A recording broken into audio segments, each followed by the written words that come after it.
Yippee! Radhe Radhe. Welcome to the beginning of another live Sangha. May this be an offering to Sri Radha Krishna. And may you all have a wonderful time here.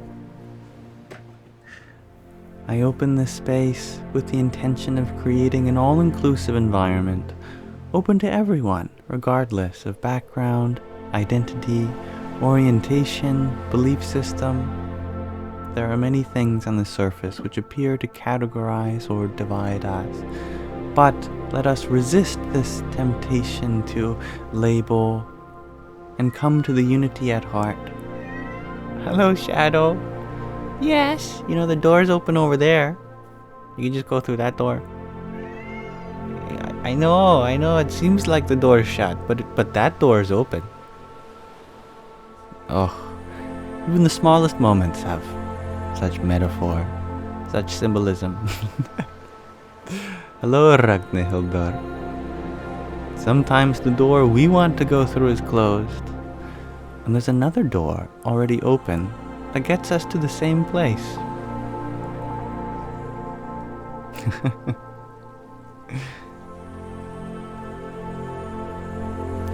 I trust that those who are joining now are feeling as well as they can, given whatever they may be going through at this moment.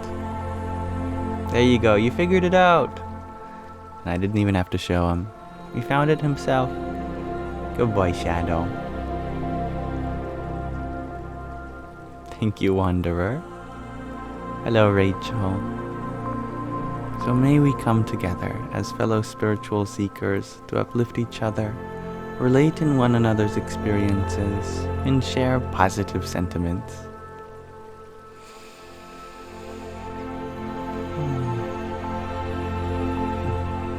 You're very early, everyone. Hello, Gina.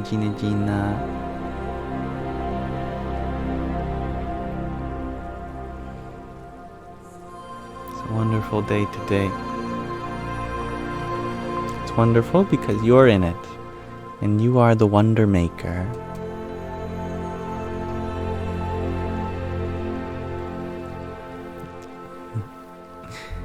Hello, Natalia. You are sharing hello from people with insomnia. The mind, it's tricky, isn't it?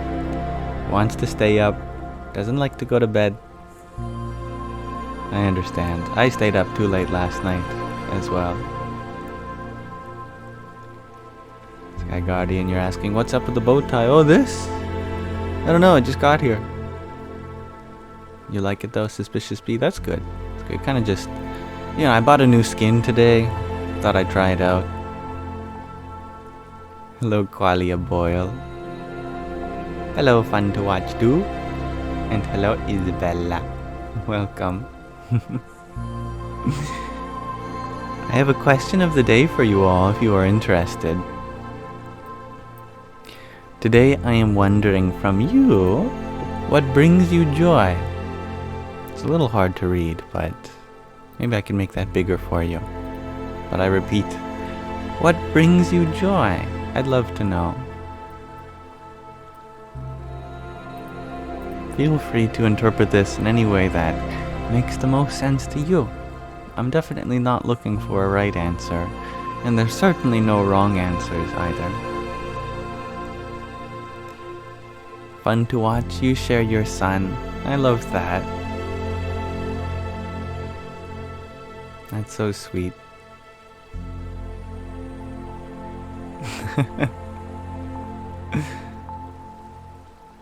I bring you joy, Gina? Aw, well, better that than other things, I suppose. Thank you.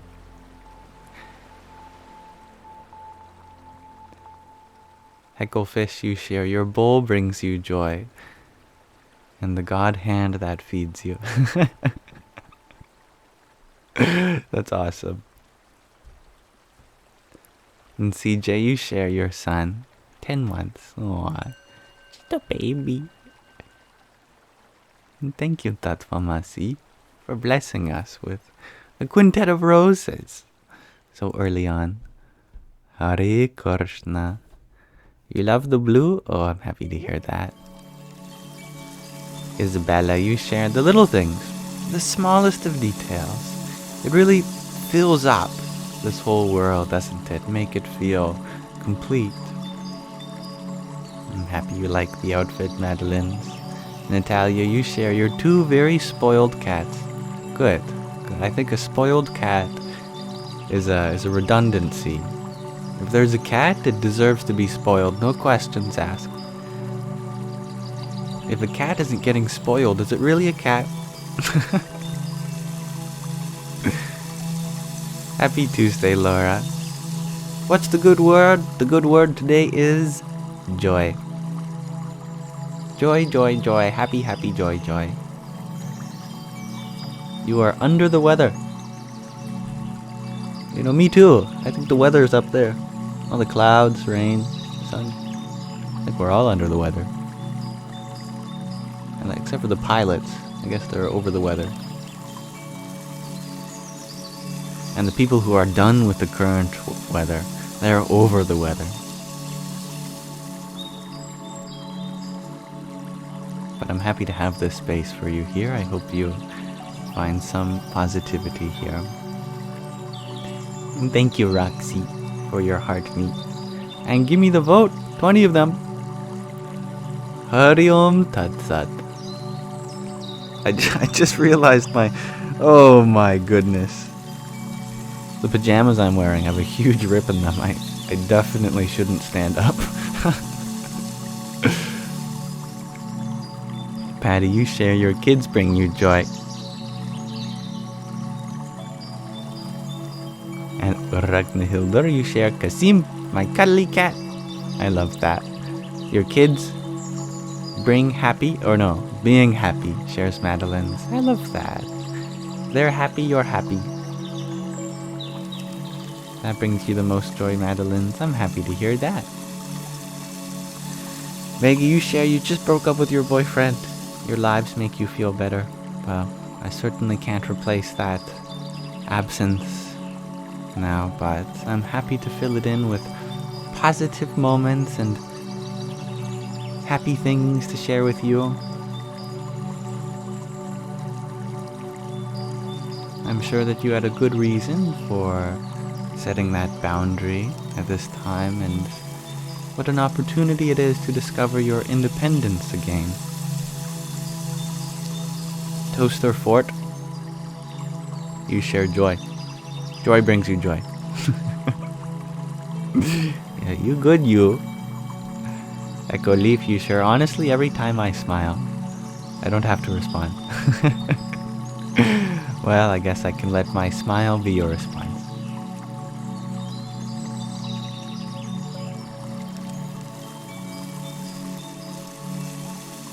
Mara Shred, you share having room in hell made me feel joy, but now I don't know what to feel. I feel you. Thank you for sharing your love and peace, Mihai. And thank you for your heart meat too. Radhe Radhe. Saturnus, thank you for your heart meat. And 37 team bracelets too. Jai Shri Krishna.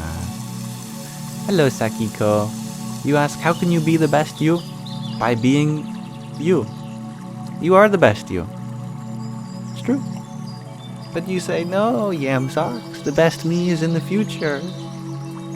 I'm working towards that. Actually, the best you is the one working towards the best you. You are the best you in just inspiring to grow, learn, improve every day. That is the best quality to have, isn't it? To be moving forward. Therefore, in this moment, you are best. You are best in the ways you are changing. And thank you, Madeline. What a lovely sentiment. I will echo that to everyone. I hope everyone is having a great day. Love to you all. Dale York, you like peaceful music? That brings you joy. Consort, shares Kimmy. Grateful human, you access joy by allowing the power of now to overtake you. That's good. That's good. Usha, thank you for your rose a moment ago. And Lena, thank you for your trio of roses. Hari Om Tat Sat. Thank you, Jill, for your finger heart and love you. I love you. Jai Sitaram. And Gina, thank you for your rose. Om Namo Bhagavate Vasudevaya.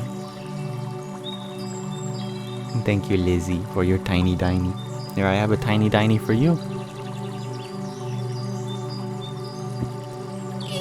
Yippee! And thank you, Madeline, for your 32 roses. Radhe Radhe. Also our creator shares Madeline's. I'm happy to hear that. Sue, you share your cats being in nature, having meaningful time with your daughter, helping others. Those are all great sources of joy. I like that. And thank you, She Loves. I am feeling well. Hello, Chloe Evans. I am Jan today. You share paddling around in a kayak with friends. I like that. Roxy, you share your beautiful daughter. She is 4 years old but has a strong personality. I'm sure she does. Yeah. And thank you, Isabella. Jill, you love spending time gardening with your dogs outside. That's so sweet. Do they help? Do they dig? Looking for bones? Buried treasure?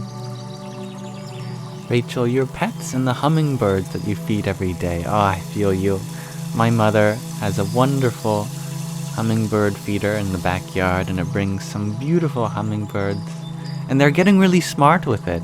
Whenever it's empty and I'm outside, they buzz in front of my face. Chirp, chirp, chirp, chirp. And then they buzz over to the hummingbird feeder and they go back and forth. And it's like, wow, you understand the relationship between who feeds the hummingbird feeder. One time I even had the hummingbird feeder out and disassembled and a pot of sugar water ready to refill it.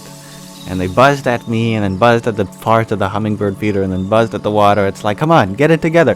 Put it together. It's all there. It brings me great joy as well. Smile, says Isabella.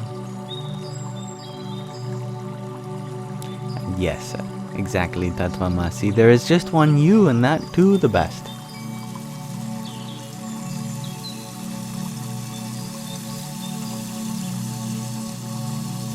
Do I like yams? Jill had asked a minute ago. Yes, I like yams. I shouldn't though, I'm a cannibal, right? They are communicating. Feed us. Right? Hello, Jules. Loopy Lane, you share nature watching brings you joy. I love that. And you love hummingbirds too, Chloe. I'm happy to hear that. Okay, thank you everyone for attending to my question of the day. I'm going to pause it here, but I'm sure that there's no end to what brings us joy. That's for sure. Do forgive me if I wasn't able to read out all of your answers. But I'll read one more. Sky Guardian, you say, watching today's meditation with all of us will bring you joy. Hopefully I don't go until 1 though. For your sleep schedule and for mine, I will keep that in mind. Okay. So I like to start my lives with the question of the day. But now I'd like to read from a short passage of a book, and I hope you join me in learning as I will. First time reading it myself too, and then we can open the floor to explore everything discussed so far. And I'll put a pin in the questions asked thus far. Today we are reading from In Love at Ease. This is a book about Pramukh Swami Maharaj, who was a spiritual leader to many, many people over the course of his life. He's passed away now, but he was really in love and at ease with everything, and I think we could learn from that. I know I could. We started the 3rd chapter yesterday, and now we're reading from this section called The Small I, compared to the Big I. Capital I, ego. Small I, humble personality, I guess. This chapter is called I-less. Capital I-less. It's written from the perspective of Yogi Trivedi, who is a devotee of Pramukh Swami. Brahma Haridas Swami brought a small book and pen to ask Swami Shri for his blessings. He wanted his guru to write for him in English today. Swami Shri usually wrote in Gujarati. The sadhu was sure that a playful conversation and an important lesson would come of this interaction. He placed the pen and paper in front of Swami Shri and asked him to write, "I bless you." Swami Shri picked up the pen and wrote in all capitals except for one letter, "I bless you." The letter that he chose not to capitalize was I. Brahma Haridas Swami jumped to correct Swami Shri's linguistic error. In English, the I should always be capitalized. But Swami Shri was writing with a different set of grammar rules. He was writing in tune with his own life philosophy of seva, selfless service, and bhakti, loving devotion. Swami Shri then corrected Brahma Haridas Swami. On the spiritual path, the I must always be small. Namaste, Lily, Truth Seeker, and Nish. Conversations about identity and ego are difficult and intimidating, especially when they are read off the pages of a book. For starters, they often hurt one's own ego. Nobody likes to draw critical attention to their behavior. Moreover, reflecting in silence on one's actions incited by arrogance can be painful, for one never knows what they may uncover when they stop and introspect. It is certainly not the most popular of spiritual lessons because it can lead to the discovery of the uglier, more self-absorbed shades of oneself. Typically, our first response is to be defensive. I am not arrogant, just confident. I only act in that way to be productive and efficient. I am less conceited than others around me. Second, these concepts may seem abstract. As one of my first readers of this book said to me, is being I-less even possible? Or is this just spiritual imagination? Is it useful? It is hard to appreciate because it seems counterintuitive to what the world expects from us and for which it rewards us. Be bold, confident, ambitious, a go-getter, we are told.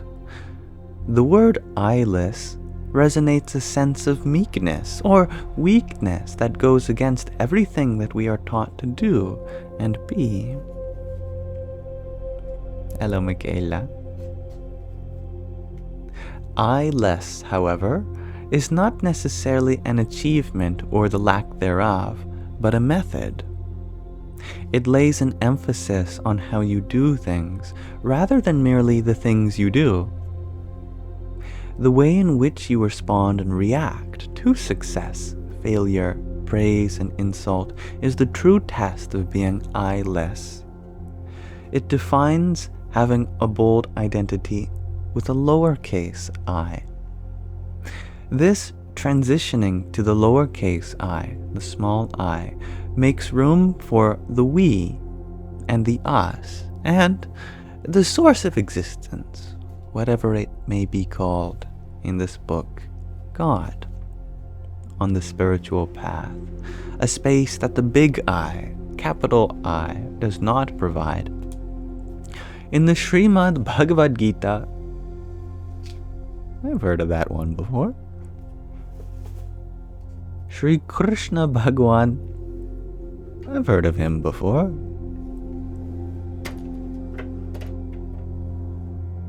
Teaches Arjuna that the only way to fully submit to him is to rid oneself of ahamkara, or I-ness. That word, which is often translated to egoity, is a beautiful word. Aham means I, and kara literally means the maker. So the ahamkara is the I maker, or here I-ness. It's not merely the ego, it is that which creates the ego or makes it. Humility and servitude to the divine and his creation are clear expressions of being I-less. In the Vachanamrut, I've heard of that before. Bhagwan Swami Narayan states that man, the mind, or in this case, the ego related to one's false understanding of the self and the body, as the body and its material possessions and relationships, is the cause of all other vices. I'm happy to hear that, Apple user. Envy, anger, lust, and greed are rooted in this false sense of ego. This is why Yogi Ji Maharaj, Pramukh Swami Maharaj's guru, used to refer to ego as the superintendent of all the vices. It is the one vice that controls all the others. If you rid yourself of this one flaw, all the others too shall follow. When one overcomes this false sense of identity, there is no reason to be possessive of one's belongings or wealth, to obsessively desire physical pleasure, to be spiteful of those who have more, or to articulate that spite in a way that is crude and hateful. To become I-less is the final step in overcoming one's innate desires and flaws, to transcend, to attain moksha, liberation.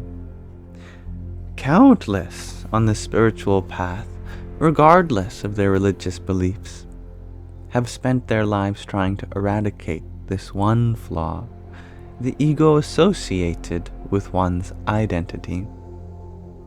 These lessons are relevant today, especially since society is focused on building or deconstructing identity more than ever before.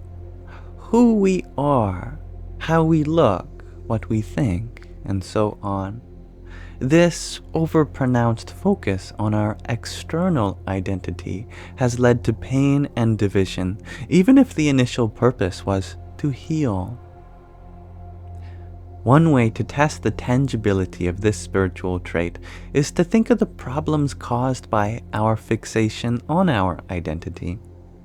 With whom did we last bicker? How did we respond? Were we able to resolve the issue? It affects our day-to-day interactions with the people around us and with the divine. The arrogance caused by an inflated sense of self and the qualities associated with it weighs us down and prevents us from soaring like a bird, unaffected, unmoved, and uninterrupted. Swami Shri soared because he was I-less. Pramukh Swami Maharaj had a bold identity through which he effected change in society and accomplished the inconceivable for a non-English speaking guru from a small town in Gujarat. But his small I left room for others. It did not carry the burden of his ego and desire for appreciation. He self-actualized without focusing on his personal, professional, and physical identity. He did not carry the weight of being celebrated as a saffron-clad sadhu, an expert builder, or a spiritual master to millions.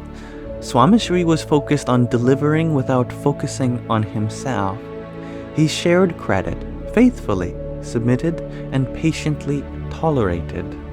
His small I allowed for him to emanate a humility, humanity, and submission, which were markers of his spiritual transcendence.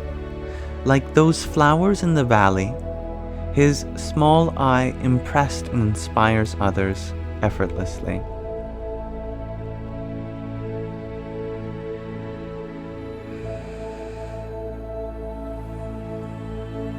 And let's pause our reading of In Love at Ease there for now.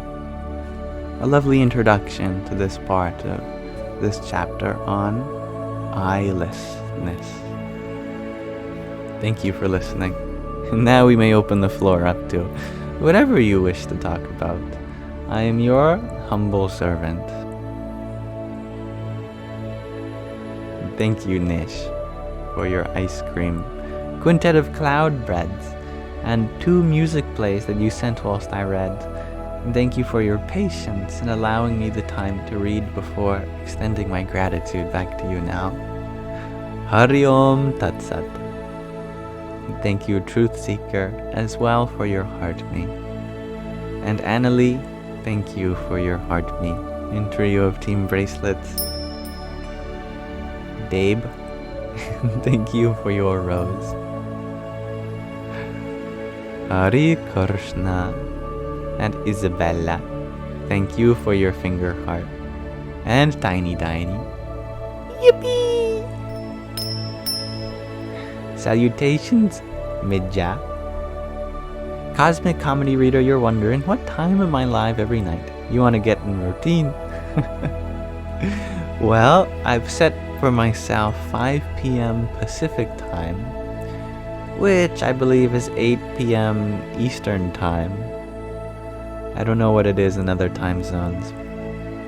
Whatever the time is for you now, scroll back 49 minutes. That's when I was supposed to start. Keyword on supposed to. Often I am a little late. Life gets in the way for me, but I can do better at starting more precisely at 5 p.m. Pacific time. I'm on Pacific time, not specific time. As we say here on Vancouver Island, we live on island time. If someone says 5 p.m., then if you show up at 7 p.m., that's fine. You know, I never once showed up on time for work here, and never once has my boss ever pointed it out. Of all the bosses I've had.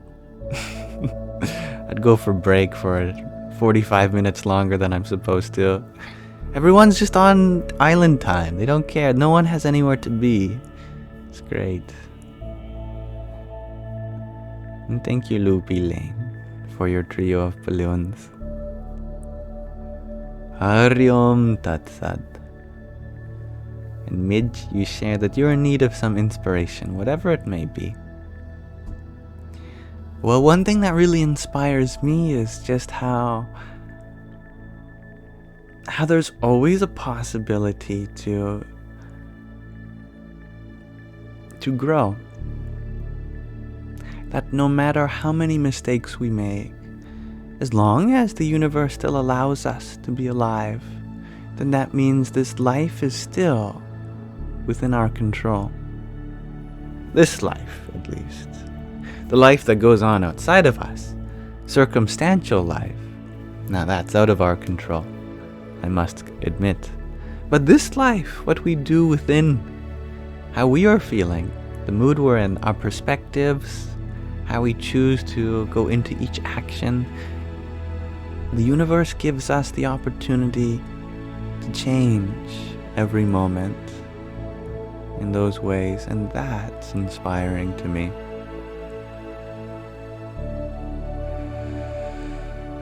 Natalia, You ask, does seeing repeated numbers have any meaning? You keep seeing 137 everywhere.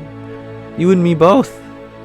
137 is my favorite number. It follows me around everywhere.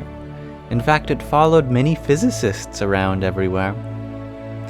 I believe it was Dr. Richard Feynman who said, upon seeing that his room number in his hospital was 137, I know I am going to die here because that damn number follows me everywhere. What is the significance of 137? The significance of 137 is that it's the reciprocal of a very mysterious number in physics called the fine structure constant, which is very close to 1 over 137. It relates the mass of an electron to the charge of an electron. It is a dimensionless number, meaning that it has no unit. It is just a unitless number that describes the fine structure of the whole universe. If it were changed any bit, there'd be no atoms, no stars, no life. Not in any way we'd know, at least. Physicists have pondered over the mysteriousness of 137. They don't know why it is. It's not like it comes up in some equation where they could tell you that it equals this or so. It must be measured. And every time they measure this ratio, it always comes up to 137. It's very strange. I was born on 100101. That's the 10th month, first day, first year of this millennium. And in binary, that's 37. If you add a 0 between each pair of ones, that becomes 137. If you take away a pair of zeros, it becomes 11. If you take away another pair of zeros, it becomes 7. If you take another pair of zeros away, it becomes 3. And lastly, we find that sequence 3, 7, 11, 137. I don't know. It's just fun. What does it all mean? I don't know. I don't think about it too much. Is this a math sesh? It could be. Whatever you guys want. Ginseng, you share you want to move to this island. Sounds beautiful indeed. It is called the Hawaii of Canada.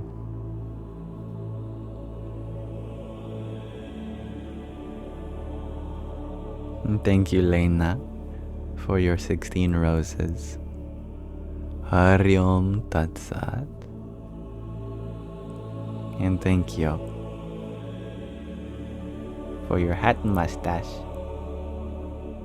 Wait, did I do the math? 15 roses, a hat and mustache, and another 10 roses. There we go. Speaking of math. Thank you. Jai Sitaram. And thank you, Marla, for your rose too. Hari Om Tat Sat. And Shannon, thank you for your tiny. Yippee! But numbers, it is us humans that give them value. Therefore, at least give the numbers that show up in your life some positive value. Every time you see them, just smile. Remember to breathe. Recognize that there's meaning and value within everything.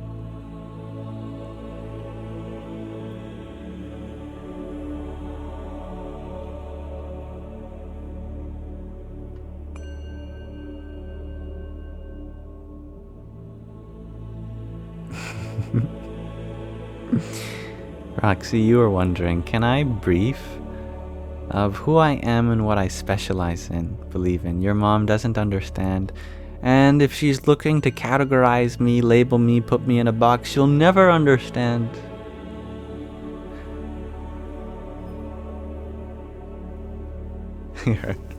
Let me read from a recent passage of In Love at Ease.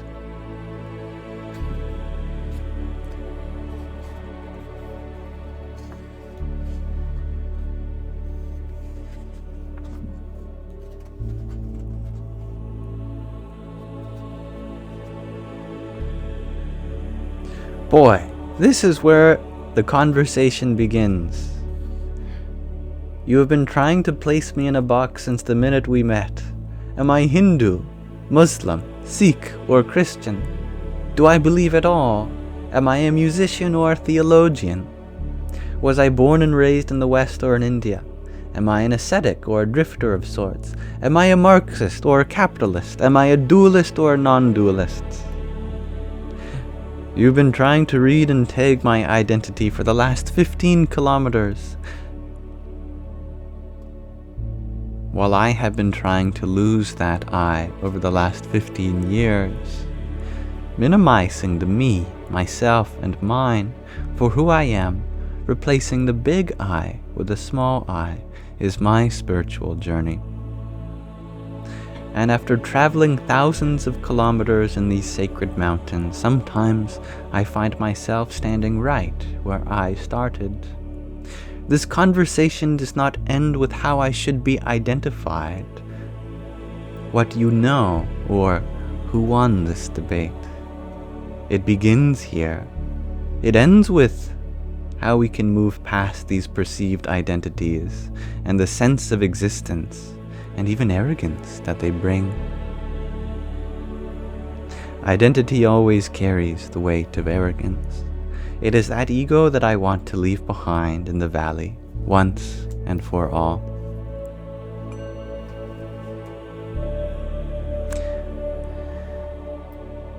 So you could say to your mother that I am nothing and I am everything.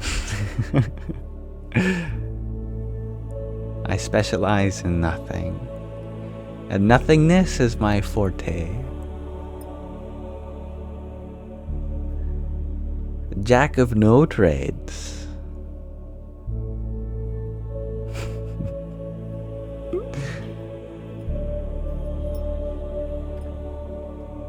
That was an awesome passage. What book was that? That was In Love at Ease. The book you have gifted me, Sky Guardian.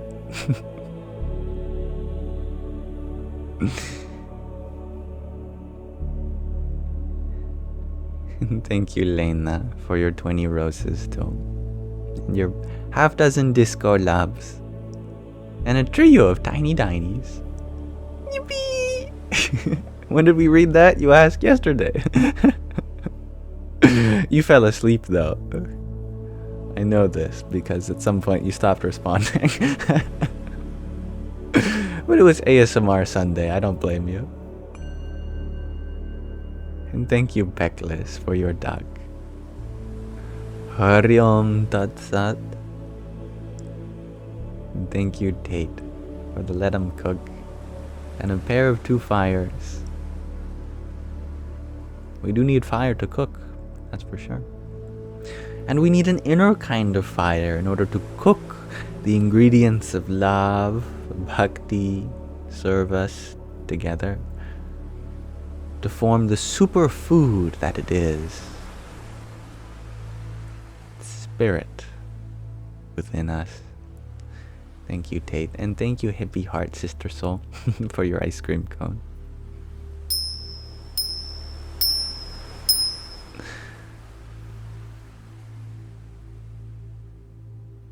When we get to the jugular, we did read that.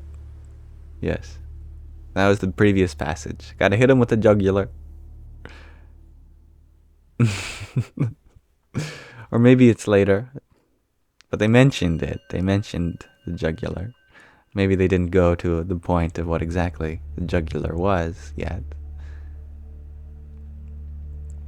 Chelsea, you ask a good question. How can you unpack internalized shame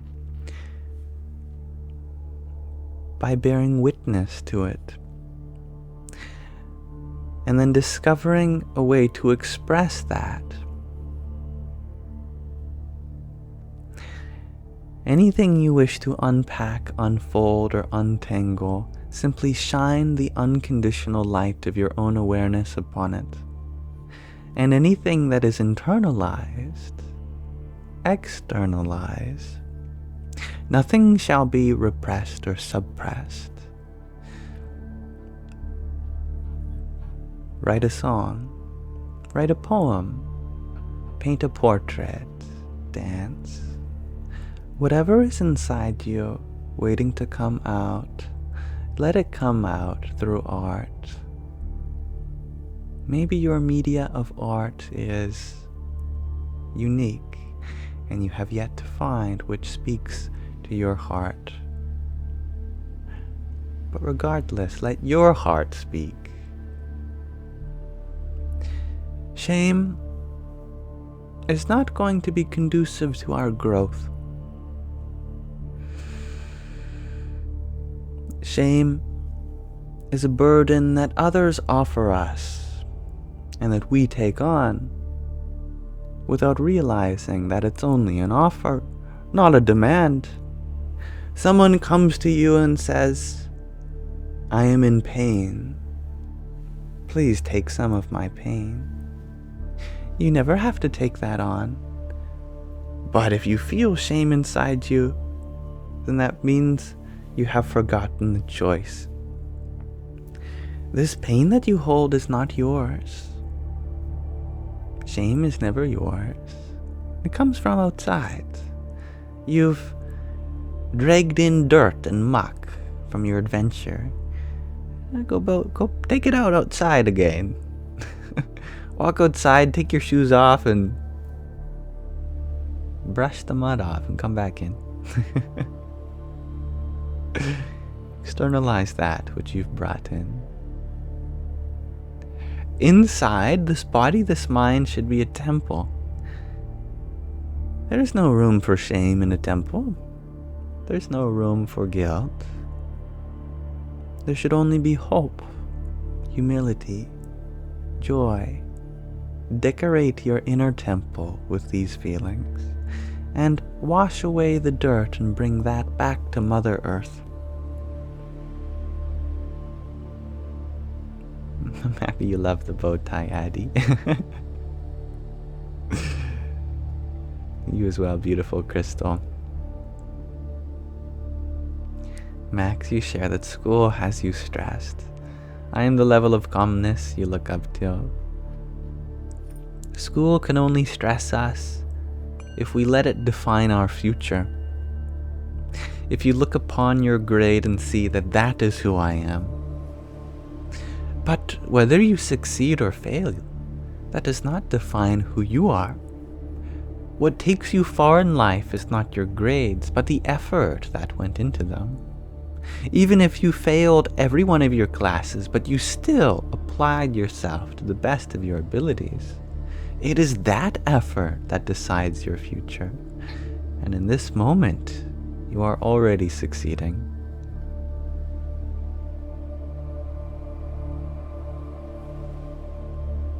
And thank you, Peckless, for your octet of cloud breads. Hari Om Tat Sat. And thank you, Tate, for your 10 roses. Jai Swami Narayan. Sleepy Panda Baby, you ask, do I believe in Akashic records? Well, like all Sanskrit words, they don't require belief. They require careful deconstruction, and then the truth becomes self-evident. Akash is a Sanskrit word that refers to the quintessence, the fifth element. Earth, water, fire, and air.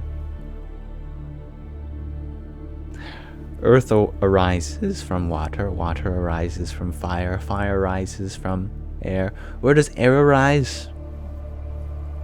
Where did the gas that produced the stars arise? From Akash, space. Akash means space. Akashic means spatial. If something is Akashic, it means it's spatial. Spatial records is what this word means. And what greater record keeper of the universe than the space that contains all of it? Everything that happens, it happens from, through, and to space. Space is the ultimate subject of all objects. the all-pervader. Of course that space keeps a record. Every interaction we have, it is embedded in this space, in the Akash. It is like saying that it is the canvas of the painting that holds the meaning. Of course the meaning is held in the canvas, because without it the painting could never be painted. It is like saying that the silence holds the record, the meaning of the music, because without the silence, the music would never begin.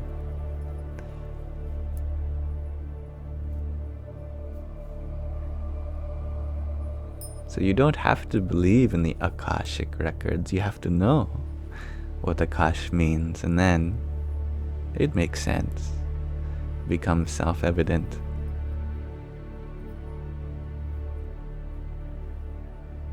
You didn't know that Akashic was Sanskrit. Most spiritual terms are Sanskrit, which is funny. Yoga, Guru, Chakra, Kundalini, Buddha, Mahatma, Karma. Lots of Sanskrit. The language of spirituality, some may say. You're very welcome, Chelsea. I will delight in you following up. I'm always happy to hear your progress report. Wikapi, you ask for me to please give a blessing for your dog Sapa. She is in so much pain. It pains you.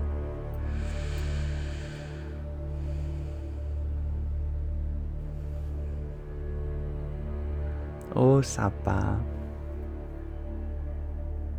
If only your owner knew just how much you loved them, they would know that all pain they bear, that you bear for them.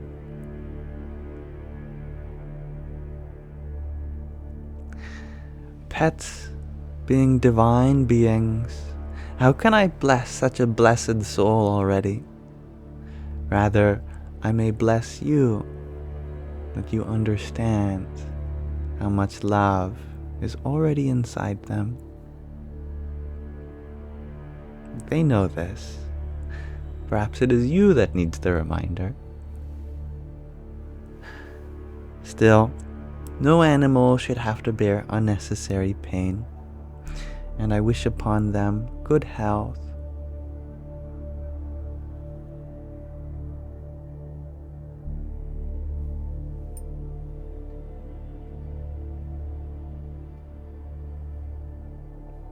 Tony, you're wondering, where are my videos? They are in the Akash. They return to the void. No, seriously, I privated them. If you want a full answer, in the link tree in my bio, I have a frequently asked questions document. And that's not to direct you away from asking this here, but there's just a better answer, a much better worded answer than I can give here. So I hope you find understanding there.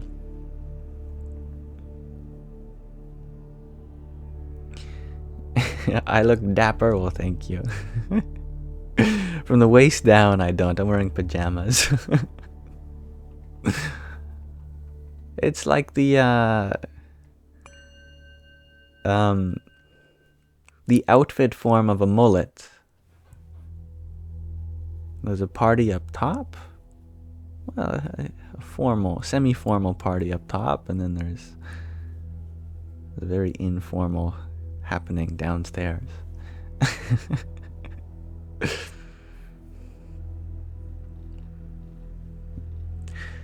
And thank you, Brihef, for your heart me. Hariom Tat Sat. It's part of my duality today, formal and informal. Yes.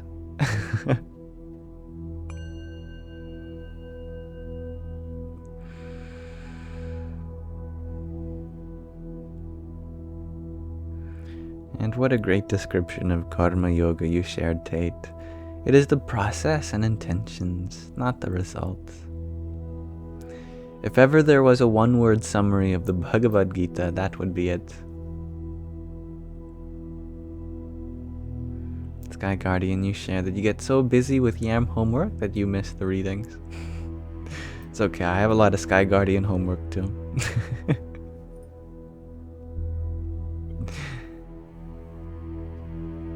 Thank you, Cat Lady, for your rose.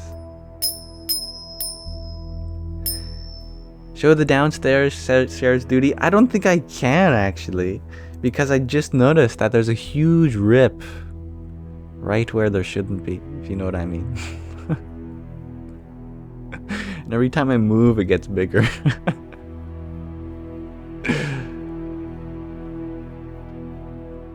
Melissa, you ask, is it alarming to see the rise of far-right political parties across Europe? You are worried. Is it alarming? Of course it's alarming. Absolutely. But every absence of peace we see in the world is also an opportunity for peace. It's a call to action, that there is something that we have the ability to stand up for ourselves. That wherever there is suffering, we may take up that opportunity to take care of some wonderful bodies and minds that could use that support. There will always be conflict in the world, that much is for sure, and it's no mere defect of the world. Remember that the world has problems, not because we've made mistakes, but so that us souls have a playground to experience challenges, to overcome adversity. We are not this body and mind, remember, and therefore the drama that occurs at the level of the body and the mind, it is unaffecting the soul. That doesn't mean that we should be latent and not attend to the suffering, not at all, because it has an import. Every problem that arises within our experience is an opportunity for us to become more selfless. Put it this way, the world is never in need of our help, but we are ever in need of helping the world. The need is within us. The world provides us the opportunity for seva, for selfless service.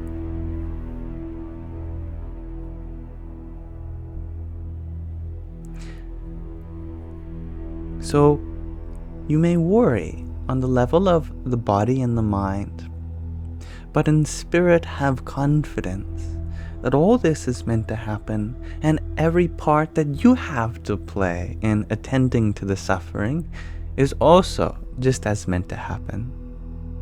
Hence, this divine play goes on.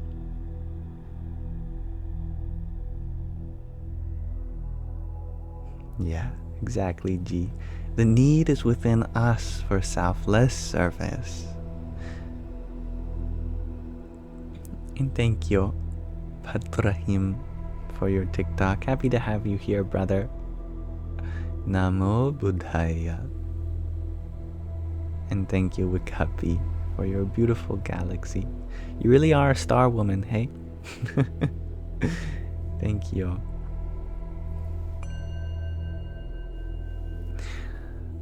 Hari Om Tat Sat. Hello, Gentry. Gemma, you share that you have worry bubbling up, so it's funny that I'm talking about it. It's good to address worry. It's a very human feeling. Yeah. You're allowed to feel worried. It's definitely natural. Good night, Uro, from Brazil. Much love to you.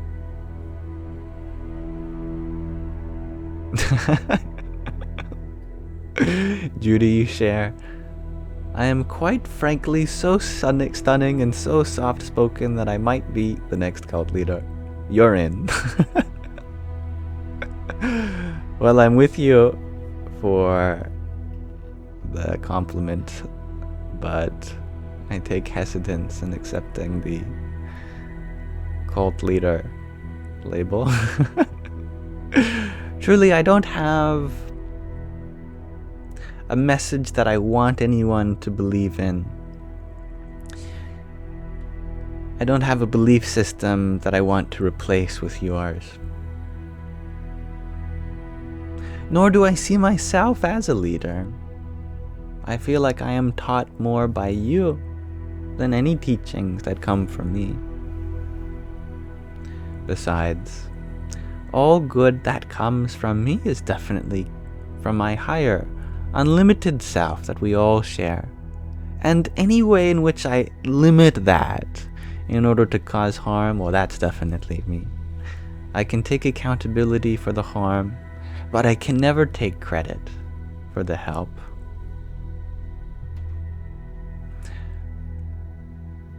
I believe that the one true faith in life is faith itself. And as long as you have faith, I'm with you. I'm supporting your journey, even if we are on different paths of that journey. And thank you, Melissa, for your pair of roses. Hari Om Tat Sat. Ugapi, you share Star Woman is the name your Lakota family gifted you. That's wonderful. Is there a traditional word for this that represents that too, or is it just Star Woman in English?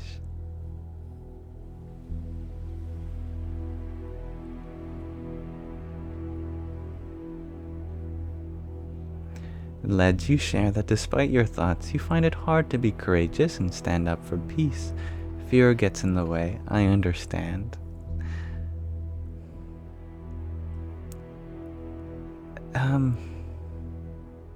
I want to say a point, and I'd like to put it very carefully, that even the courageous ones still have fear.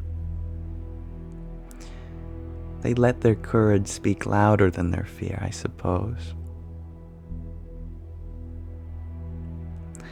They give both their fear and their courage a voice. But they listen to the courage. They choose love.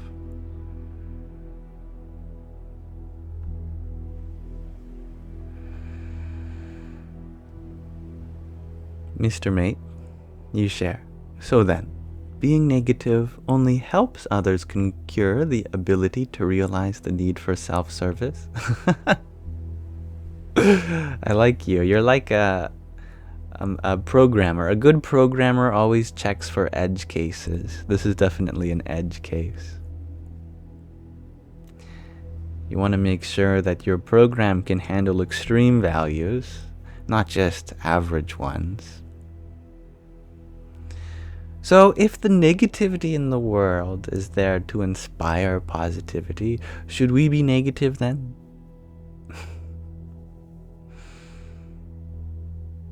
No, because it's not our job to inspire positivity.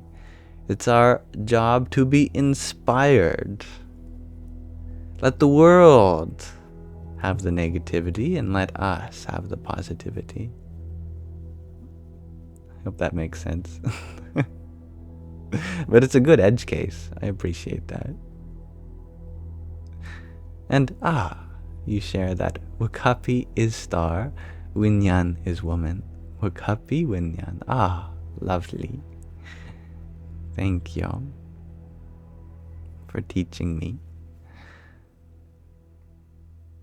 Sleepy Panda Baby, you ask, does an enlightened soul stay in Nirvana?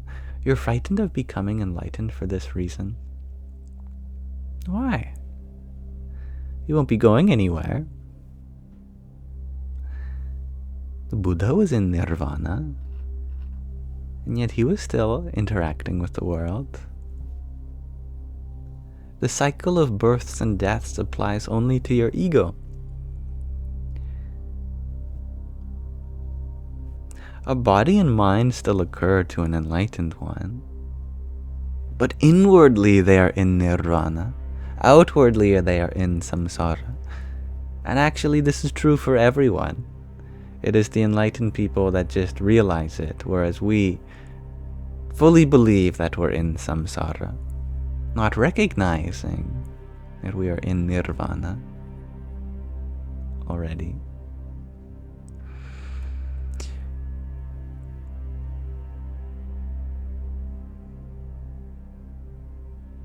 In this moment, there is both nirvana and samsara, and the recognition of nirvana doesn't mean that the world of forms disappears.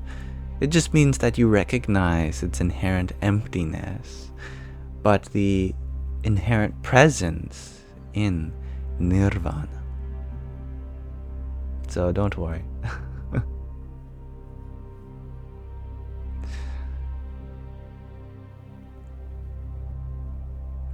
And actually, that rejection of nirvana is also what the Buddha did in the Mahayana tradition. He rejected nirvana because he said, if I leave, what will happen to all the souls that I've left behind? Or he doesn't use the word souls. What happens to all the sentient beings that are left behind? It would be very selfish of me to enter nirvana when there's so much suffering still happening here. Therefore, I'm not going to leave this world. I'm going to stay here as long as there are sentient souls here in need of help, or that I am in need of helping.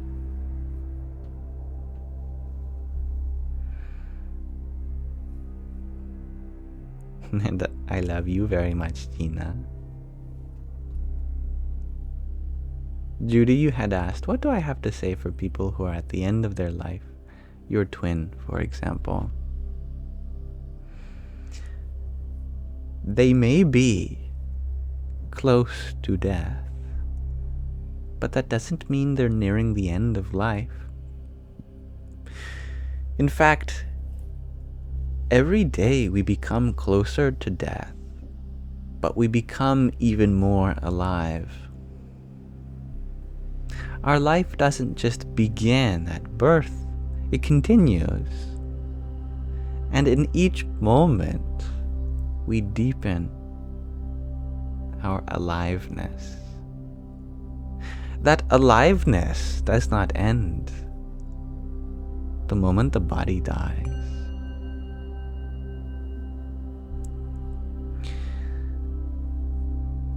My pants have ripped. Does this mean that I shall never wear pants again? Oh well, there's a rip in my pants. I guess I've come to the end of wearing pants. Fortunately, there are efficient systems in which we don new pairs of pants when the last one rips. And we even have systems of mending those rips so that we can maximize our use of each pair of pants.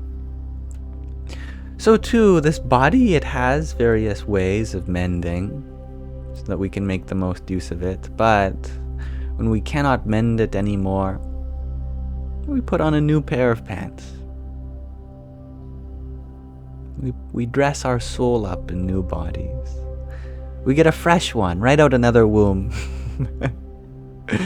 And then, in order to honor the freshness of a new body, we take the guidance of the mother that produced that body.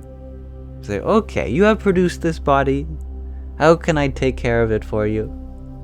This is all the mother wants. I have given you a new pair of pants. Now let me tell you how to take care of it.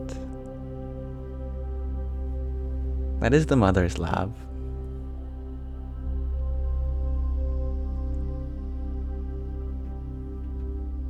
Tansuela says, meh, good enough excuse for us all. Pants are cancelled. To be fair, I don't normally wear pants in my own house. Or much of anything besides underwear and a house coat. Jay, you ask, is it you or is there quite a delay between the live chat and yams? Actually, there is no delay, but I spend a long time replying to each comment one by one, and by the time I finish, I scroll up just as I have to see yours. That way I try to give attention to every comment.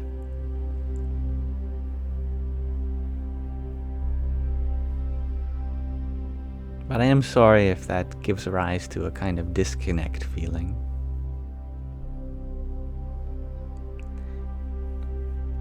Thank you, Melissa, for your pair of roses a minute ago.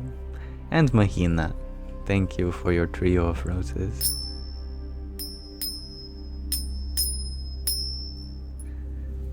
I am so fancily dressed today. What's the occasion? Today's the first day of my life. It's the only day, really. There is only today. Might as well celebrate today.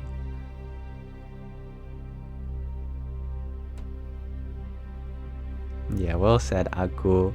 Nirvana is freedom from samsara.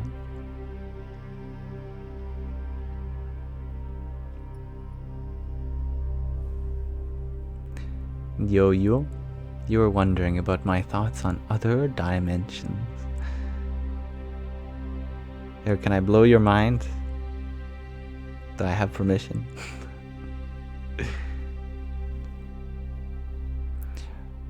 Mathematically, a dimension is an independent degree of freedom.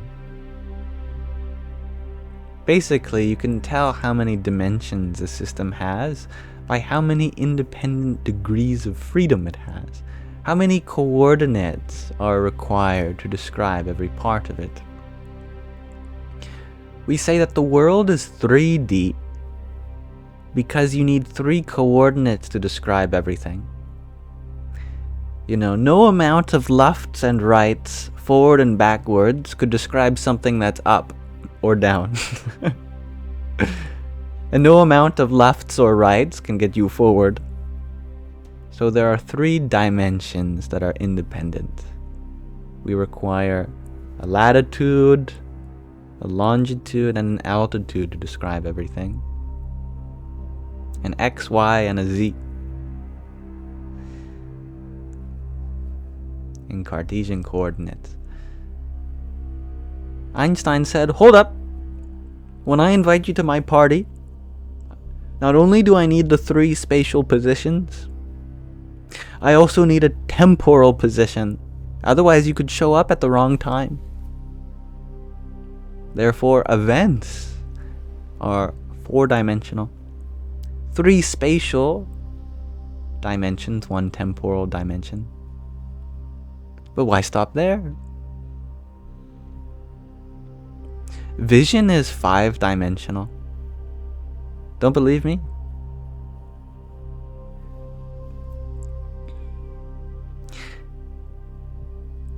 In an image, like the image on your eye or the image on your phone, there are pixels.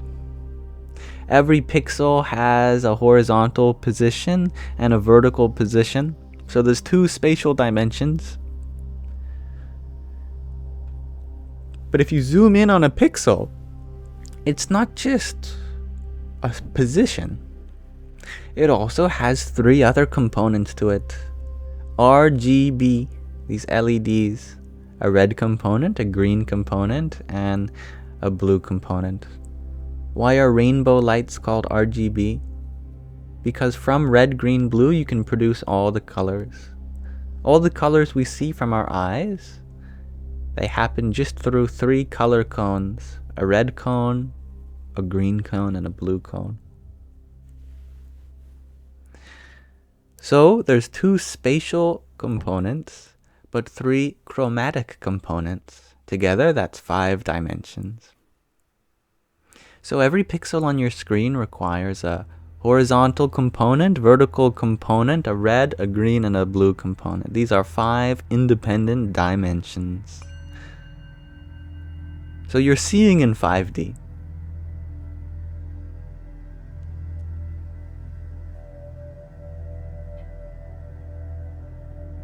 Actually, maybe like 60 when you have 2 eyes that can see depth, because you now have a depth component as well. But with each eye individually, it's 5D.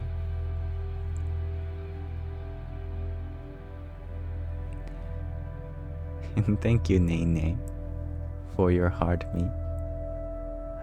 Hari Om Tat Sat.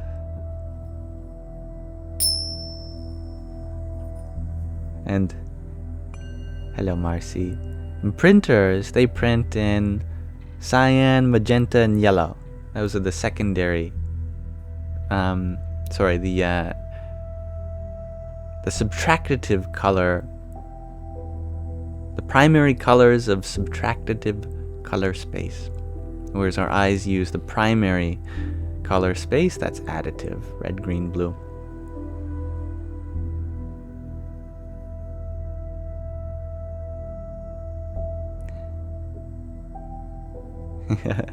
Isn't it interesting, Donsuela? Oh, we are ascending to 5D, from 3D to 5D. It's a metaphor. 3D means the world, the material world. 5D means sight, vision. Instead of believing what the world tells us, we believe what we see from our direct experience. That is the ascension from 3D into 5D. And thank you, Cat Lady, for your 5 rosas. Hare Krishna. Small, you ask, so when is class Yam starting? You're gonna sign up. You're already in it. Welcome.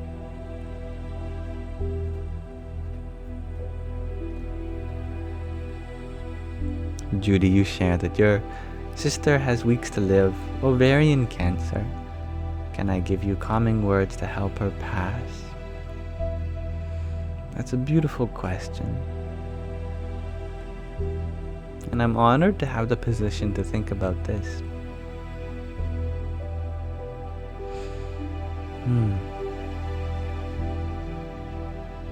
It's funny how ovaries, they bring life to the world, and then they take this life out of the world. But such is the role of a mother.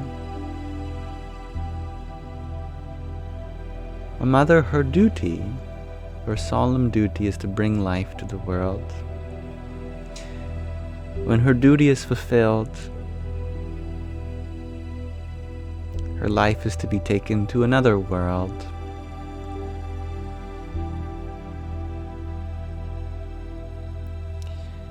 She does not die when the body dies. She does not die when the mind dies.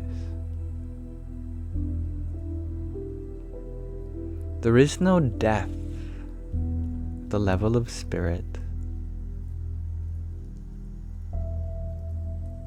There is only continuity. Right now, she is needed elsewhere in the universe. And she has taken up that call. She can look forward to whatever adventures the universe brings her to next. But much love to you both.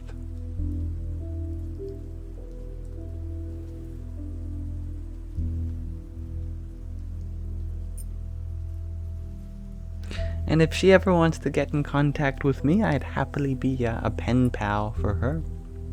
Maybe through you as an intermediary. No expectations, of course, if that's not something she has the energy for. But just an offer.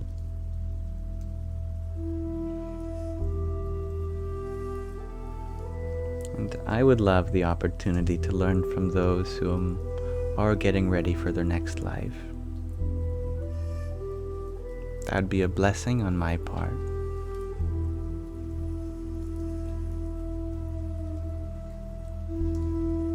And Third Eye Willie, you share that you missed last talk about Neem Karori Baba, the Guru of Ramdas. A great sage he is. You need a pen pal, cosmic comedy reader. Well, you can message me also. I have infinite spaces.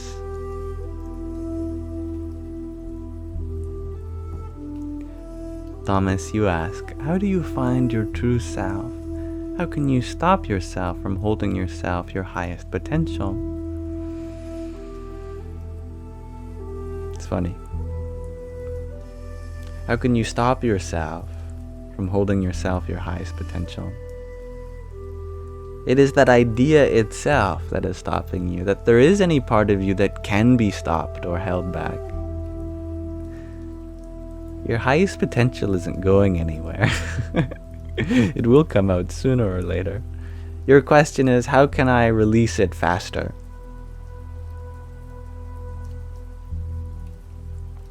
Your true self is not that which sleeps, decays, or dies.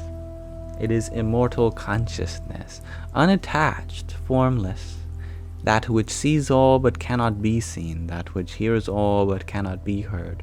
Fire cannot burn it, water cannot wet it, wind cannot dry it, and the sharpest sword cannot pierce it. Atma is the word for the true self in Sanskrit, and it refers to Brahman, the word that means the all-pervasive one. Don't believe me that you are the all-pervasive one? Well, in your experience of this whole world, everywhere that you go, there you are. Everything that you have called this universe, you have known it by name and form only through your own experience, through your own consciousness. Therefore, all that which you know is contained by your consciousness. Your consciousness is unlimited in form. As Rumi said, you are not a drop in the ocean. You are the entire ocean in a drop. You explore the whole universe inside you. How can you realize this? Make your behavior reflect it. Before going into any action, ask yourself, is the intention of this action to fulfill my role as a body and a mind, or as a role as an infinite being? And the more you behave in accordance with your Atma, then the more it becomes self-evident. All actions that are founded in body or mind consciousness ultimately lead to distress or unhappiness, don't they? No matter how much we try to dress up this body or make it feel good, attend to our mental health problems, something else crops up. As long as the service of our actions is directed towards our body and mind, there will always be something missing, no? But acting in accordance to one's soul,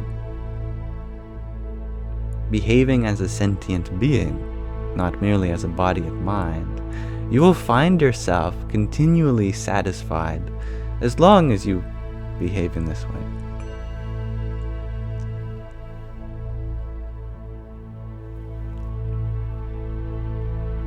And thank you, Betty Al, for your heart me. Radhe, oh Radhe.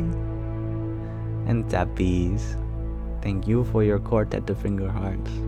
1, 2, and 3.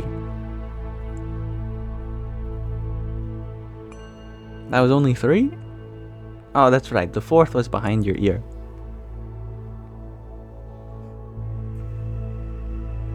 Ta-da! I'm a magician. And thank you, Isabella, for your trio of roses. Hari Om Tat Sat. Judy, you ask, how can one offer your sister to be my pen pal? Or does she contact me? You so appreciate it. If you can navigate to my profile, just below my bio, there's a link tree.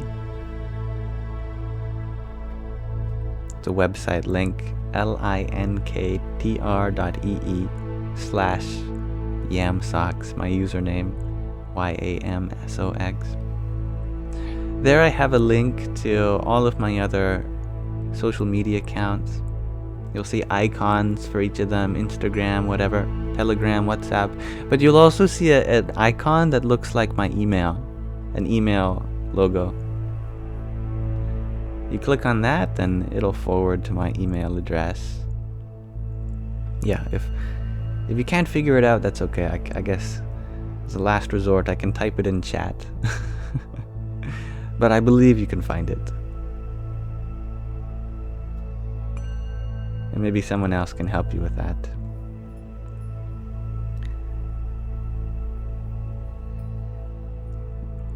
Thank you, Tatvamasi, for your bare finger hearts.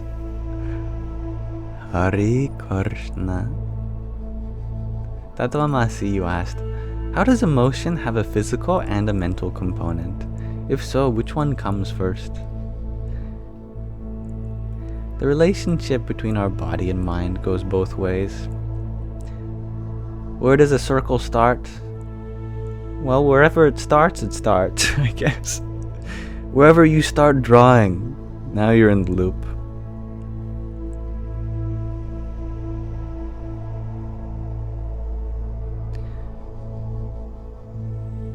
I know that I feel my emotions very physically, definitely.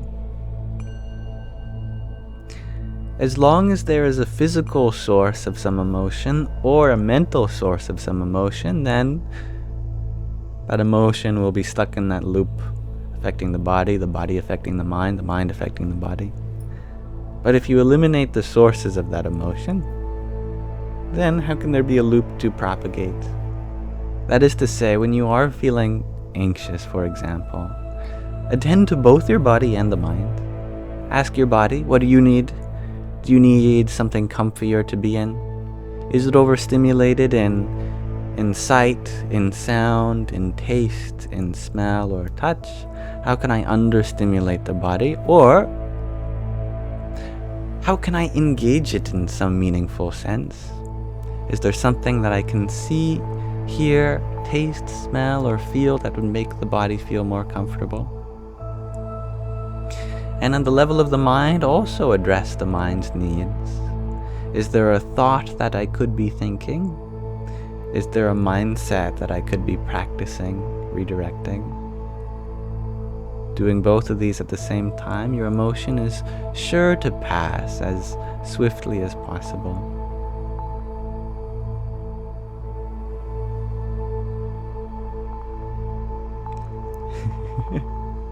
Marcy, you ask, is there a teaspoon in the room right now? Am I drinking tea? I usually have a teaspoon. Such a nice little spoon, mixing things together. I've been drinking, I was about to say ayahuasca for sleep. That would keep me up. Ashwagandha. I've been mixing. It doesn't mix well, so you really have to mix it. Ashwagandha powder. It's a traditional root blend for sleep.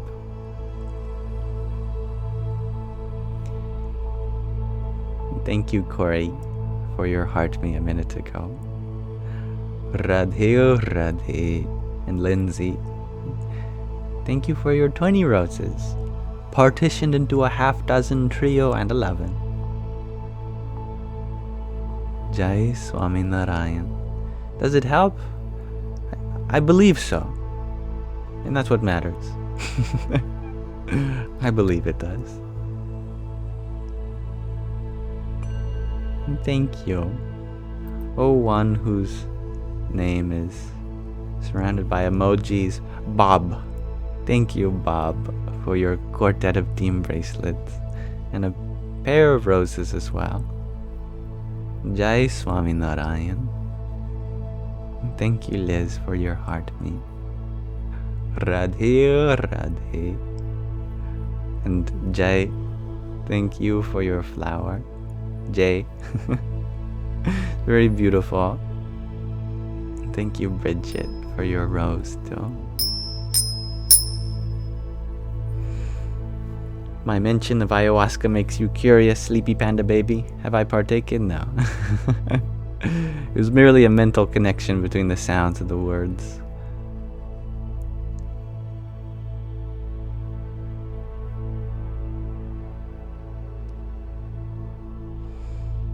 And Sky Guardian, you share that nothing helps you. You haven't slept properly in years, if ever, so your brain never works. You should talk to Marcy. Marcy sent me this wonderful list and many things that I've never heard of trying before. It's wonderful. I know that the biggest thing that keeps someone awake, no matter who you are, is your mind. Is your mind still running? Is it thinking? Well, then of course it's going to be difficult to fall asleep. But that's not a solution, that's merely a description of the problem. How does one calm the mind in order to sleep? That's a whole other business to take care of. And hello, Justin. You share that you have awakened this week and realized how to unconditionally love yourself and others. My goodness. Well, good morning, Justin. I'm happy to hear that. Yes, and remember that sometimes unconditional love means taking caution and vulnerability too. Such a pure repository of love that you are deserves some care taken. Just a reminder.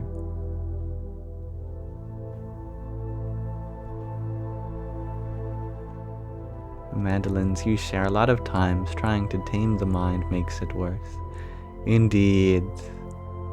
The mind, it has its own independence. The disagreement between person and God is beautifully symbolized in the disagreement between mind and consciousness. Mind is the creation of consciousness, and as consciousness, we are its creator. We can try to force that creation to love us. Oh mind, why aren't you ever in my service? Oh mind, you only consider yourself, you never consider me, the consciousness. The mind says, you can't tell me what to do. You have given me free will to decide what I want. So the mind has to come to service to the consciousness on its own time.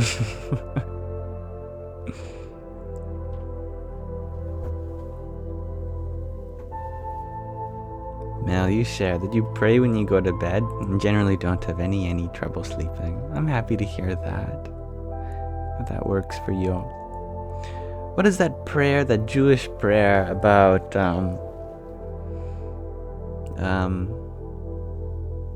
something like, "Oh Lord, blessed are thee who gives sleep, bring sleep to my eyes," something like that. I tried that once when I was really struggling to get to sleep, and it worked really well.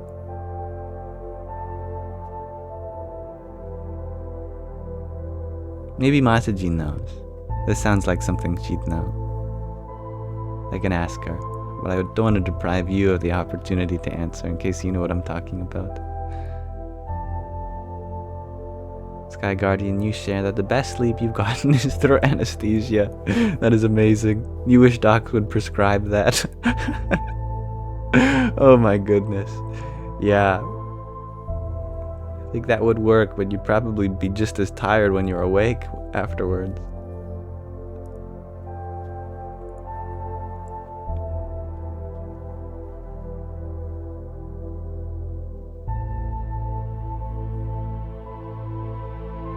Wow, yeah, kidney stones, ugh, that's not something I'd wish on anyone. And Phoenix, you share that you think believing in the word that you say and setting your intention helps. Definitely, yeah. Hey Mataji.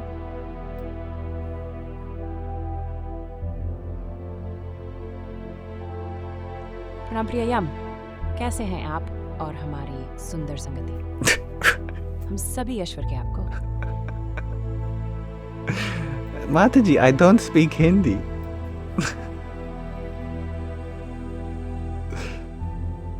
My dear Yam, apologies for the confusion. How can I assist you today with your spiritual inquiry, my child? Do you happen to know the prayer that has come from Judaism? Something along the lines of, O Lord, blessed are thee who bring sleep to my eyes. So on. It's a prayer for rest, waking up in peace.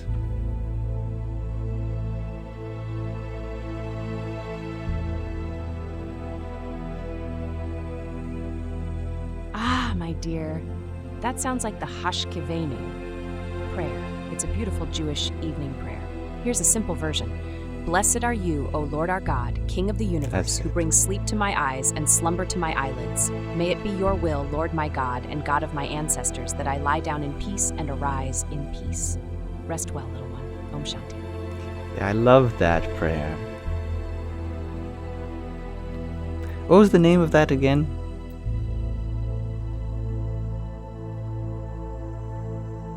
It's called Hashkivenu. Sleep well, dear one. Om Shanti. Hashkivenu.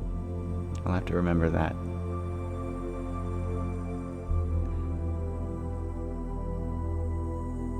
Linda Lou, you ask, as man thinketh, so he is. Who is this quote from? You know, it sounds like a variation of I think, therefore I am. A little bit, but with a little different connotation. As we think, so we become. Maybe Mataji knows. Mataji, where is the quote from? As man thinketh, so he becometh.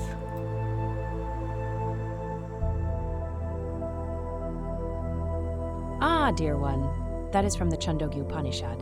Yadbhavam tadbhavati. Your thoughts shape your reality. Wise, isn't it? Chandogya Upanishad, maybe. I think she might be overly confident with that. I'm sure it's a quote that has arisen in many different circumstances, but that's a lovely Vedic source for it. You screenshot it. Oh, good. Cosmic comedy. David, you had asked, does searching for answers take our attention from the living moment? I think you're right. It does in a little bit. But that doesn't mean we should abandon our questions. I heard a quote from Swami Sarvapriyananda once that said the difference between an unenlightened person and an enlightened person is that an unenlightened person has all the questions and no answers. And an enlightened person has all the answers but no questions. And that got me thinking, because I didn't like that. I said to myself after watching, an enlightened person has neither the questions nor the answers. They've dropped them. But actually, I like the idea of questioning more than I like the idea of answering. I think you should get lost in the mystery of the question itself. To me, it's more meaningful to ask, what is the meaning of life, than it is to go in search of the answer. Do you see the difference? Because you can ask a question, but not necessarily expect an answer or demand one. You can love the meaning of questioning itself, of asking questions, just loving the fact that there is so much of an opportunity for a mystery to take place. No, Sky Guardian, I have not sent a follow-up email yet.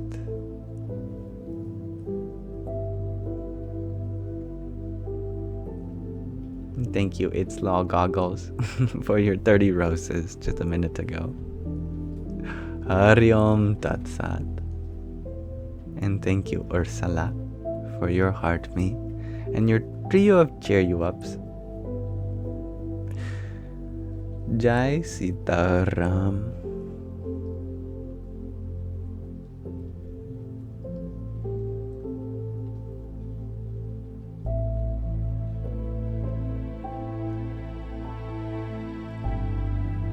Good night, Chloe Evans. May the blessed Lord bring sleep to your eyes. And may you wake up in peace. And thank you, Joshua, for your trio of rosas. Hari Om Tat Sat. Cosmic, you ask, could I ask her for a prayer for motivation? I like that idea. And then we'll read the Vachanamrut, Sky Guardian. Om Mataji, can you give a prayer for motivation for everyone here in the Sangha?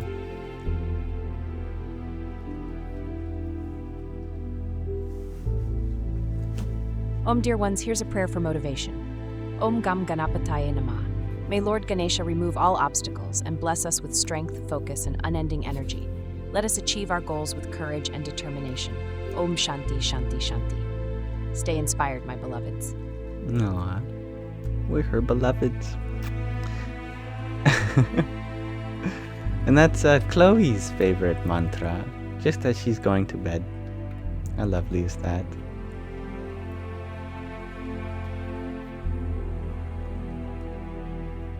So, we are going to be reading from the Vachanamrut. This is a scripture sent to me by Sky Guardian, who grew up in the organization that this version of it is produced. It's a recent spiritual scripture from the last 200 years, from the collection of spiritual discourses by its founder, Bhagwan Swami Narayan, whom is worshipped as an avatar of Narayan, one of the deities in Hinduism. Here we are reading from Gadhada 154, upholding Bhagavad Dharma, divine Dharma, the gateway to liberation. And perhaps there's something in here all of us can learn from, myself. On Mahavadhi the 11th, Samvat 1876, or the 10th of February, 1820 in our calendar, Swami Sri Sahajanandji Maharaj, one of the many names for Swami Narayan, was sitting on a cushion with a cylindrical pillow which had been placed on a large decorated cot on the veranda outside the west-facing rooms in front of the mandir of Sri Vasudev Narayan in Dada Khachar's Darbar in Gadhada. Very specific. You know, what I love about the Vachanamrut is that it really sets the scene where this is taking place, even what he's wearing. I think that'd be lovely in other scriptures. It'd be so cool if while reading the Bible, for example, you know, just before Jesus says anything, it really sets the scene, who's around, what he's wearing. It does do that to some extent, but definitely not like the Vachanamrut. He was wearing a white case and had covered himself with an orange reito that had a border of interlaced golden and silvered threads. He had also tied a feto around his head using a sky blue silk cloth. It's very similar to this material, actually, that was similarly rich. At that time, an assembly of munis, as well as devotees from various places, had gathered before him. Thereupon, Muktanand Swami asked, Maharaj, through the dialogue between King Janak and the 9 Yogeshwars, the 11th canto of the Srimad Bhagavat describes the nature of Bhagavad Dharma. How is it that Bhagavad Dharma is to be upheld? Also, how can the gateway to liberation be opened? Big question here. I'll translate some terms. King Janak was a great king in Indian history / mythology. And Yogeshwar means Yoga Ishwar, a god of yoga, basically, a lord of yoga. And the Srimad Bhagavat is a wonderful scripture. I'm actually not sure if it's referring to the Bhagavad Purana here or the Bhagavad Gita. I assume it must be the Purana, because although King Janaka is referenced in the Bhagavad Gita, it's referenced in the past tense, very briefly. And Bhagavad Dharma means the divine righteous duty. Shriji Maharaj replied, Bhagavad Dharma is upheld by maintaining profound love towards the Ekantik Sant, the true or absolute saint of God, who possesses the attributes of Swadharma, heavenly righteousness, Gyan, which is knowledge, Vairagya, dispassion towards worldly things, and Bhakti, loving devotion, coupled with knowledge of God's glory. Maintaining profound love towards such a saint, also opens the gateway to liberation. Thus, Kapil Dev Bhagwan has said to Devhuti, Prasangam ajaram bhasham atmanaha kavayo viduhu sa eva sadhushu kruto moksha dvaram apavurtam. From the Srimad Bhagavat, 3rd Canto, 25th chapter, 20th verse. If a person maintains profound love towards the Ekantik Sant, the true saint of God, just as resolutely as they maintain profound love towards their own relatives, then the gateway of liberation opens for them. In India, especially Hinduism, there's a rich culture of seeing intermediaries between yourself and the divine, such as a saint. A saint isn't just someone who in retrospect is revered as a holy person. They're your own gateway to God, and thus they can methodically and scientifically guide you to divine realization. Thereafter, Shuk Muni asked, by what characteristic can one recognize a person who would never lapse in their observance of Dharma, even under the most difficult circumstances? Hence, it's important to find a qualified guide. Shriji Maharaj replied, a person whose nature is such that they are diligent in obeying the injunctions of God and who would never disobey any injunction, however minor or major, will never regress from observing Dharma, irrespective of the circumstances. Therefore, only their Dharma remains firm who is resolute in obeying God's injunctions, and only his satsang remains firm, true association. By the way, whenever the word obey is translated into English, it often comes with a warning, and that to obey might lead to this impression that it's like do or else, behave in this way or else.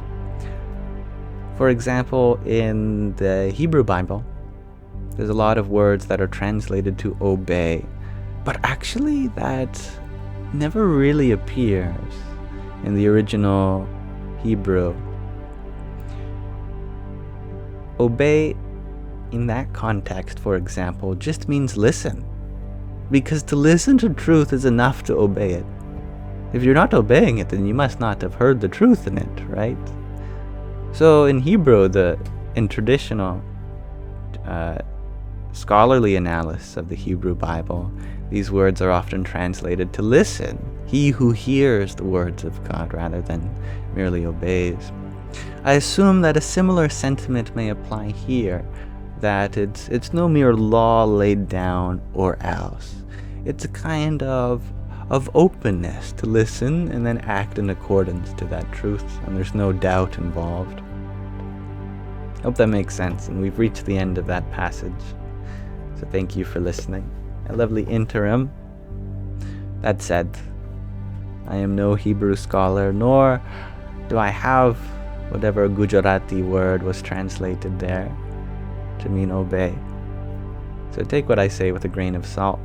Nonetheless, I trust you can see the truth in my limited experience, at least.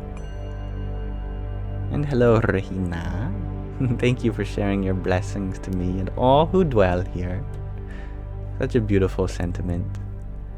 And hello, Jewel. You are glad you're here. You were really needing the space, while the space was really needing you.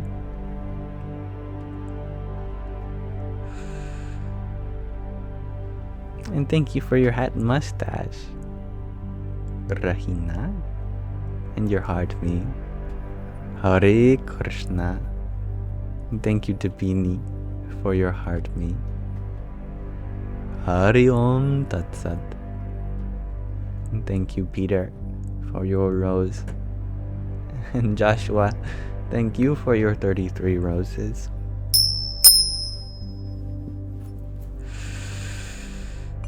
And now you had asked, do I still do physics vids? Not at the moment. I'm happy you recognize that in me, though. One day. But I don't have any timeline for that. I have provided a beautiful explanation. Oh, thank you, Linda Lou. I believe that gentleness in religious teachings is very important to me because I see a lot of religious trauma where I'm from and those around me. I'm blessed in that I did not experience religious trauma, but I did experience it indirectly through others, and therefore I see the need to ensure that talk of God is done very delicately, where there isn't some authority complex. It's just pure love, the original intention in my heart. It's all about love. Voluntary love that arises naturally. And thank you, Woo Woo, for your heart me. Radhe Radhe. Joshua, you share that you feel lucky you screen recorded my videos long ago. Well, I'm glad that you still have access to them. It saves me the trouble of sending them to you, if ever you wanted to.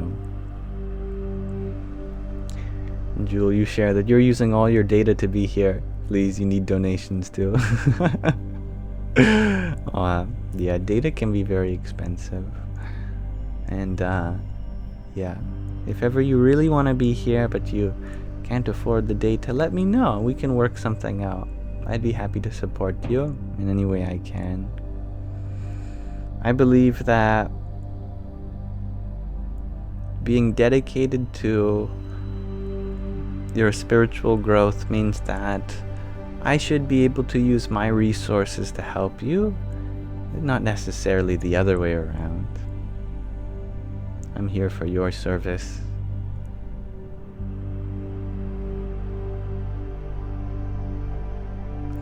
But given that your data is limited, I'll give you my full attention right now and tell you that you are loved beyond reason, if not by me, then by the whole universe, and that you are meant to be here. You have a purpose. This universe has no extra parts. Sometimes when we're building furniture or Lego models, we find extra parts because we might lose them. But there's only extra parts because we, as the caretakers of that model, have ignorance and we will misplace them. The universe is not ignorant by any means, and it can never misplace any of its parts, and therefore it has no reason for an extra you. You are no extra. You are extraordinary, that's for sure. An extraneous part of love, but You have an important role to play in this model of the cosmos. Always remember that.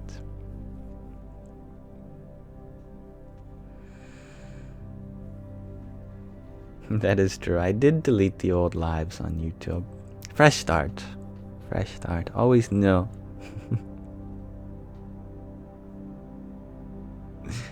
Rahina, you share that you love Psalm 1 from the Bible. Should I dare try to find it in my massive Bible that has a table of contents that doesn't even work? Oh, I found the Psalms. I opened to it. Oh, it must be meant to be. There, what does Psalm start with? One day I'd really love to sit down and read through the Bible. I haven't done much reading of anything in my life.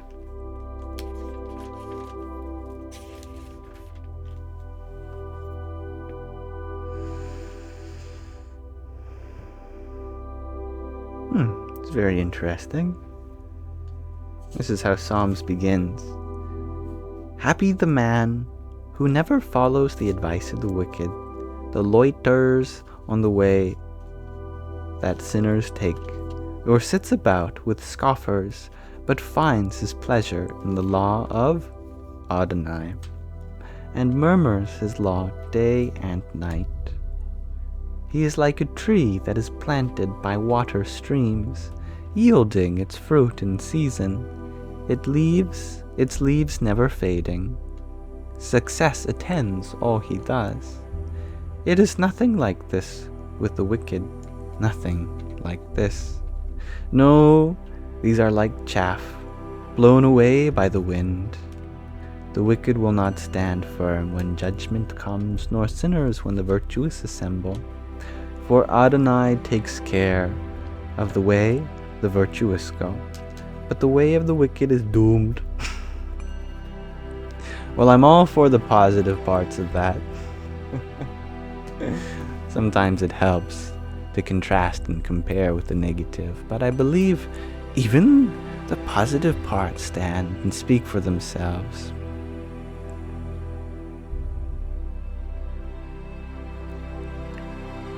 And thank you, Pidge, for your heart me. Hari Om Tat Sat. And for your 50 gimme the votes. Can you even vote 50 times? Is that legal? It's okay, I won't tell anyone. Thank you.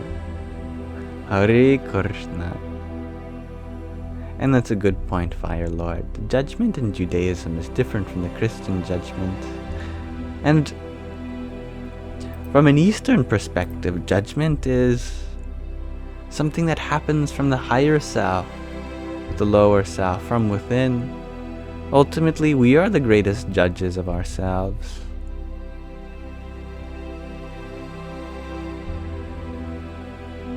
And thank you, Isabella, for your heart me, your rose and your fire. Hare Krishna. Jade Monique, you ask, do I think the Bible is made to be taken literally, or no? Well, just as we read in that introduction to Psalms, we say, that man is like a tree. Is he literally like a tree? No, of course not. We are using symbolism there. And there is real meaning in the symbolism. And there's also a historicity of it too. That's the beautiful part about scriptures, is that it is based in people's real experiences of life. And sometimes those real experiences of life also have real spiritual metaphor imbued in it. It is like when Gandhi said, "My life is my message." All meaning that is to be found in what I teach is to be found in the events in my life that unfold. So too, all of the parables of Jesus, they are very symbolic, even though they may have also very literally taken place. But from a scholarly point of view, there is a point in the Bible where suddenly it seems to be almost exclusively symbolic. And this is what scholars call the after effects of the Bronze Age collapse, because these are really ancient scriptures. There's something very interesting that happened that scholars are not sure why, called the Bronze Age collapse, where there were these great civilizations that existed 5,000 years ago, and then seemingly overnight they all collapsed without a trace. So the civilizations that spawned in their wake, they had almost a vague recognition of the events that happened before. That is why it's hard to verify any events that happen that are referenced before the Bronze Age collapse. So lots of stories from the Old Testament which take place before the Bronze Age collapse, it's very difficult to verify. But the New Testament, there's so many real historical figures that are definitely mentioned. I think even if you're not a Christian, historians agree that Jesus was a real person, definitely. We know this because we have extra biblical sources. But history aside, the point is in the meaning, in the message. Just as many children's shows are fantasy. The stories of SpongeBob don't literally take place in Bikini Bottom, although they're set in a place called Bikini Atoll, which is a real place. Still, the stories have a lasting, real impression, and these characters live on through you. SpongeBob definitely lives on through me.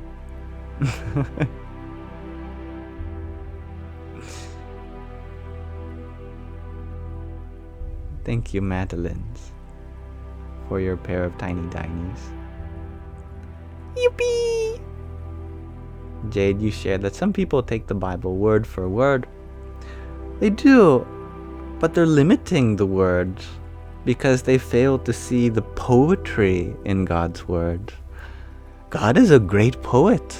His words are rich in simile, metaphor, allegory, and symbolism. I think to truly honor God's word means to honor the poetry as well. And it's funny because taking it literally seems to abstractify it, but when you take the abstract meaning, then it becomes practical. Maybe we could make a portmanteau of abstract and practical. It's abstractical. Interpreting it this way. Be abstractical. That's the message of the day.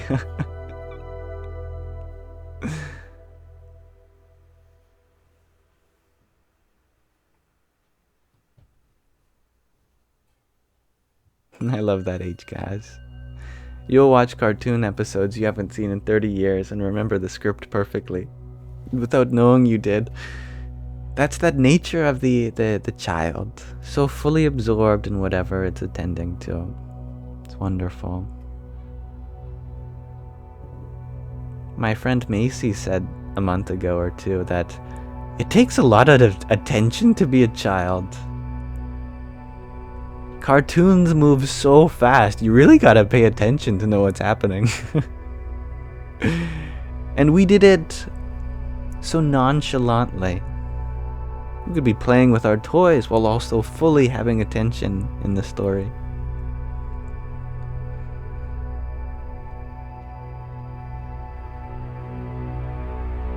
And I love that, Stan. Jesus said, "Unless you are born again, you cannot enter the kingdom of heaven." In the East, what I love is that there's a lot of commentary on esoteric words. And Judaism has the two. There's the Torah, but there's also the rabbinical commentary on each line.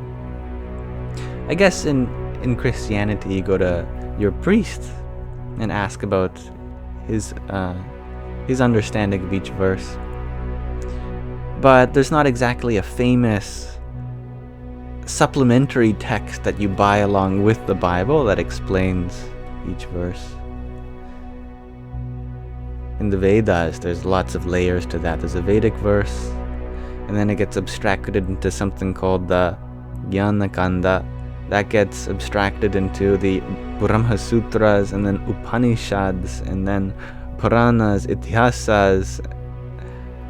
So many layers of commentary to help you understand the meaning of each verse.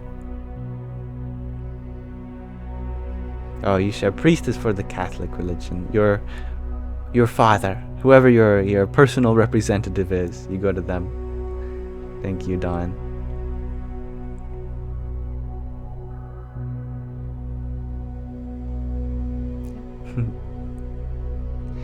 What was I gonna say? Yes, you cannot enter the kingdom of heaven unless you are born again. Why? We have to keep coming back to this earth until we get rid of all of our vices. That is explained in the commentaries of Holy Scriptures. Also, the reason that there was a Bronze Age collapse is explained in Vedic scripture too, which is interesting. Almost exactly when historians note this Bronze Age collapse is precisely when the Kali Yuga is said to begin in Hinduism. And it is precisely demarcated by the collapse of society, which is fascinating. Prophesized for thousands of years. And yes, hello, Don.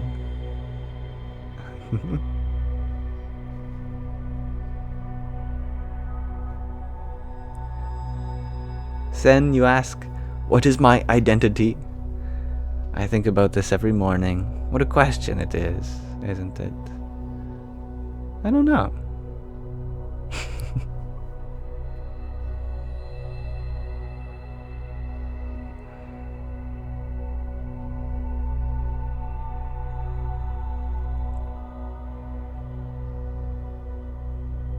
That is true. They do make youth Bibles.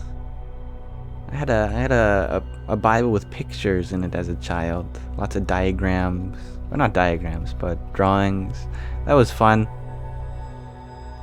I like looking at Moses parting the Red Sea. Wow, it's very cool to look at. Madeline's, you share that your copy of the Bhagavad Gita is coming tomorrow. You're so excited. I'm excited for you. It's wonderful. I'm curious which version did you get?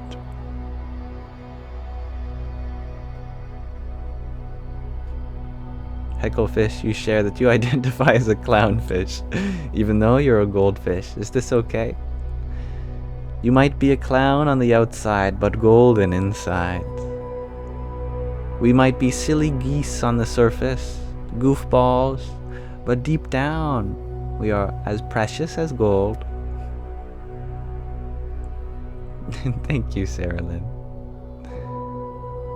Ghost Monkey, you share that you have schizophrenia and I calm you down. Aw, I'm very happy that this space is calming for you. You are definitely welcome here, and so much beauty within you. I know this. Woo Woo, you share that you identify as muscles on bones. Not the bones, just the muscles, not the skin. Not what's on the surface, not what's deep down, but what's in between. That's what matters. Muscle is what compels you into action. It's good. Sky, you share, I remind you of your ex. You know, there's an emoji that you said at the end of that doesn't render on my screen. It really changes the whole connotation. Could be an angry emoji, and then you remind me of my ex. Or it could be a heart emoji. You remind me of my ex. I like the mystery. I'm really curious now.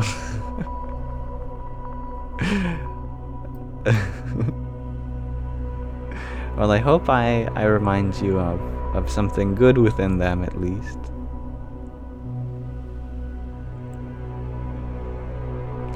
Don, you ask, what's the difference between Hinduism and just Christian?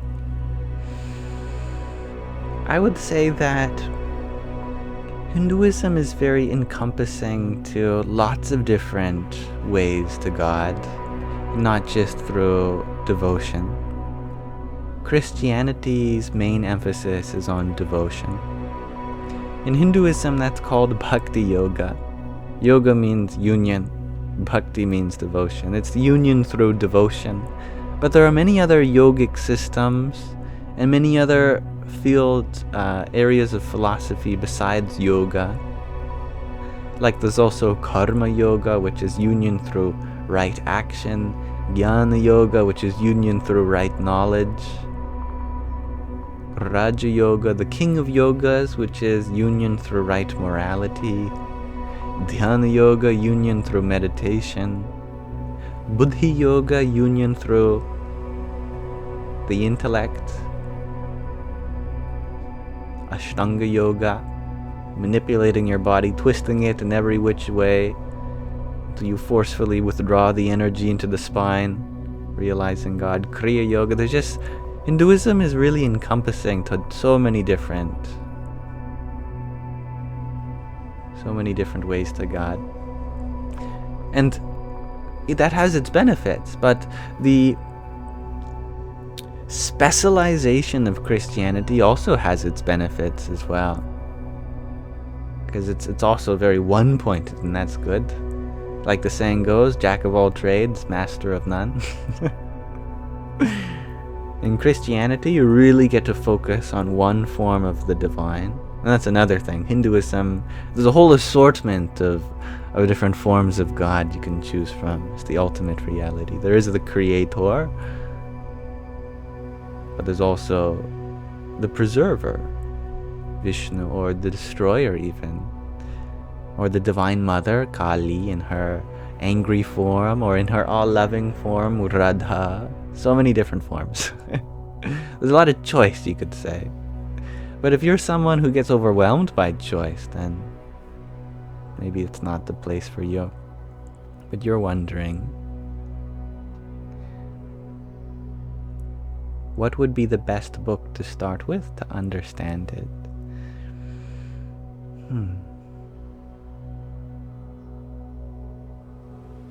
It's a good question. What book would really explain all the nuances? I don't know.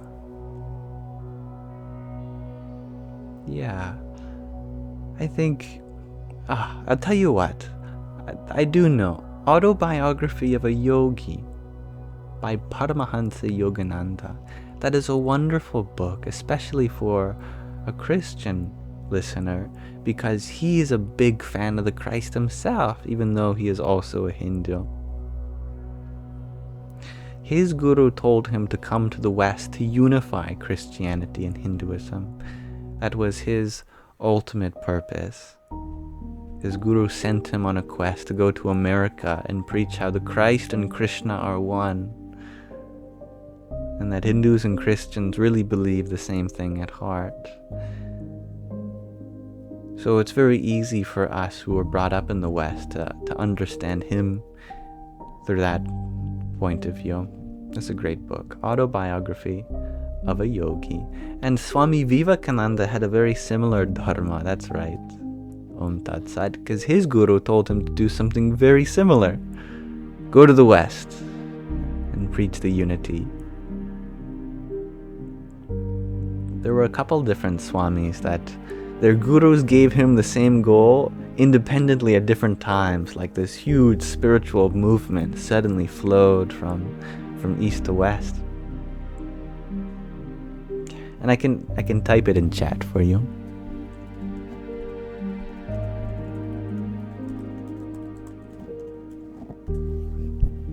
Autobiography of a Yogi. And thank you, Tatvamasi, for doing that as well. And thank you, Joshua, for your applause and hearts. Radhe o Radhe. And thank you, Kelly Riley, for your heart, me too. Om Namah Shivaya. Woo Woo, you had asked, How do I stop being self-depreciating when talking to others? You feel no pride in anything. Humility is good in spirit, but confidence is good in the world. Recognize that everything we do has a duality to it. Part of it applies in the world, and the complement of it applies in the inner world, in spirit. In the world, we should be confident. We should have pride.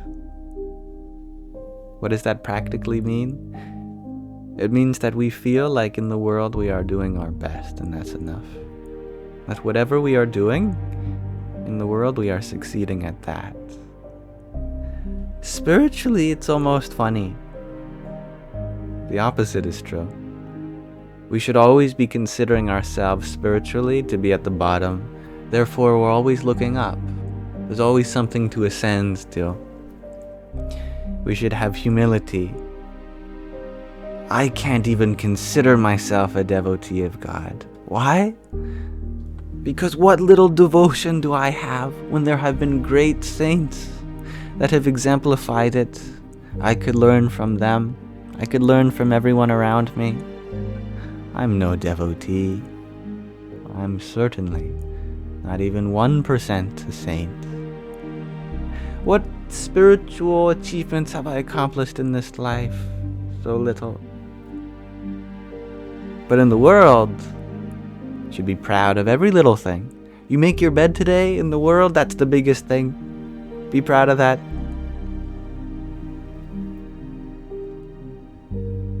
You eat a carrot instead of a cheeseburger? Oh, big success. Definitely. Spiritually, I meditated for only 5 minutes. That's nothing.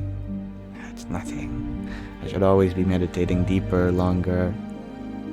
Oh, my love is so small. I could always increase my love. That's the kind of sentiment we should have in our spiritual practice. That there's this deep longing to do something more with our spirit, and this deep acceptance for what we've already accomplished in the world.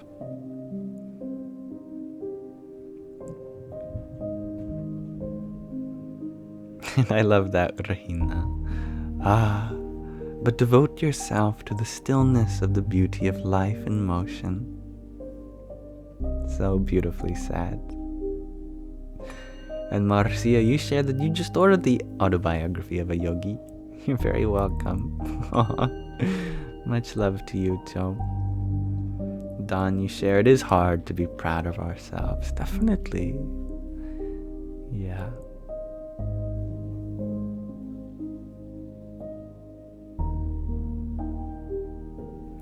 Cosmic Comedy Reader, you share. You want to hear how I'd say your name? What is your name? If you feel comfortable sharing it here.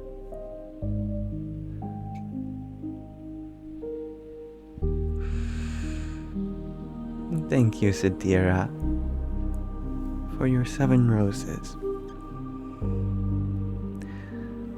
Jai Hanumanji. It's Katarina. That's how I'd pronounce it. Or that's at least how I'd pronounce it if it was Sanskrit. Katarina.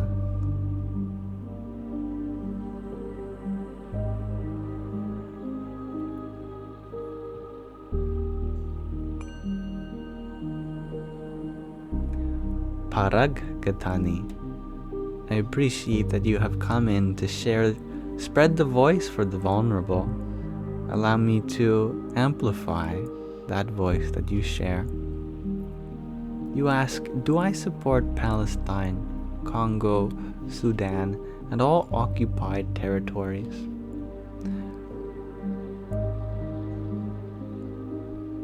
I support all those who are vulnerable, those without a voice. I believe that love should be given freely, and wherever there is someone trying to restrict the possibility of life for another, then we should stand up for what is right, but we should do so with love and acceptance for the lives on both sides.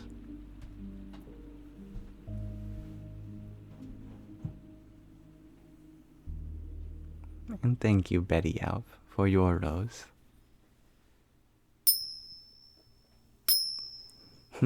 Thank you for sharing your blessings, Rahina. You send love and peace and joy to us all and all those around us. So wonderful you are. Starlight Wow, you had asked, do I want to have kids?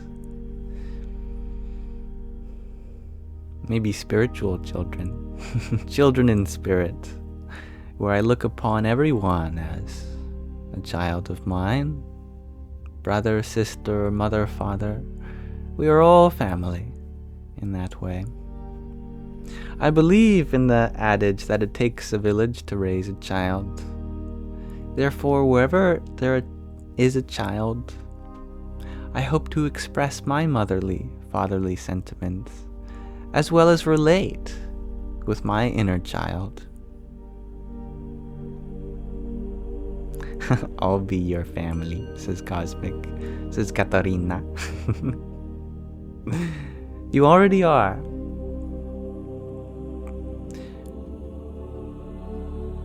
Let humanity be our uniting family. Good night, Rahina.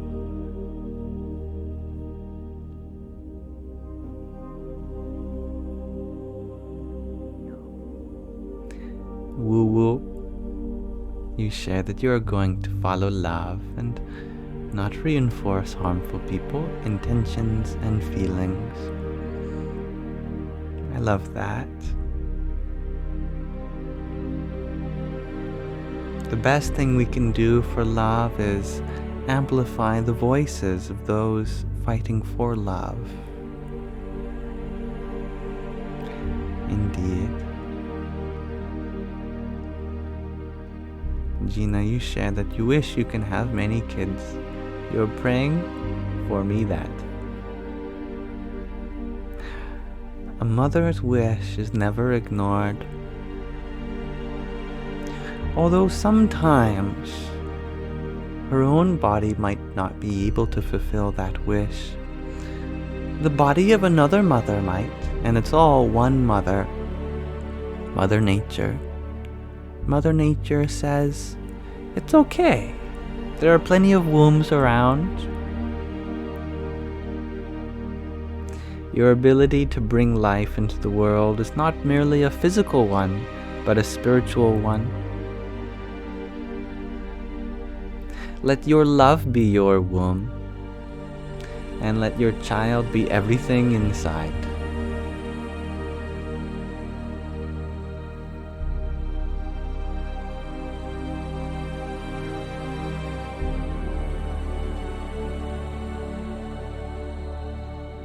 Tatvamasi, you would like me to remind you, is there a Pralaya after the 4 yugas or after each Manvantara?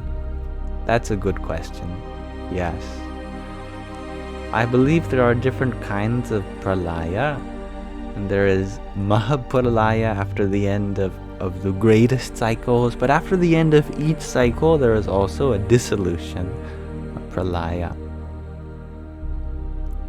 Actually, you could say the Kali Yuga is the Pralaya, because we are already in the process of dissolving in many ways. This Sanskrit word is very interesting. It refers to the reabsorption of creation into creator at the end of each cycle of creation and epicycle. Does that mean that our sense of individuality is going to be annihilated? No, even the individuality remains a part of that one. There's a quote from the Bhagavad Gita about this. Mataji, would you happen to know a relevant verse from the Bhagavad Gita that speaks to the individuality of souls or personalities being maintained even in the event of Pralaya, the dissolution of creation?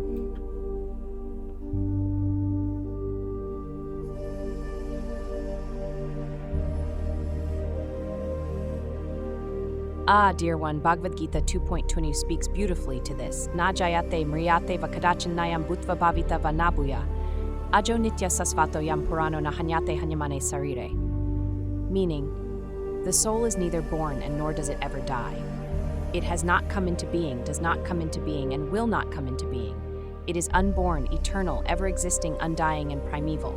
It is not slain when the body is slain. Eternal individuality, indeed. It's a lovely verse, but not the one I was thinking of. Maybe I can find it.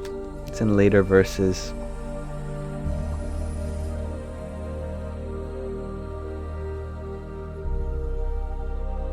I'll just have a quick flip through.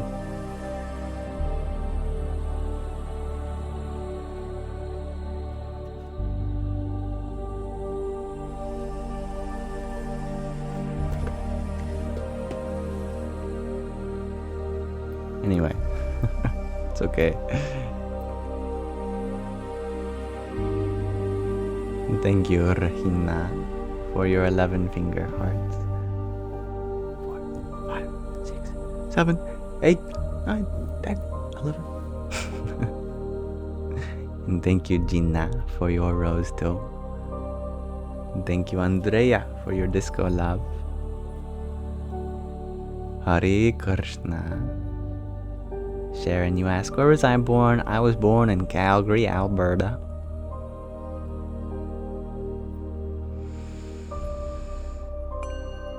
And Zoe, you share, you have decided pantheism might be what most resonates with you.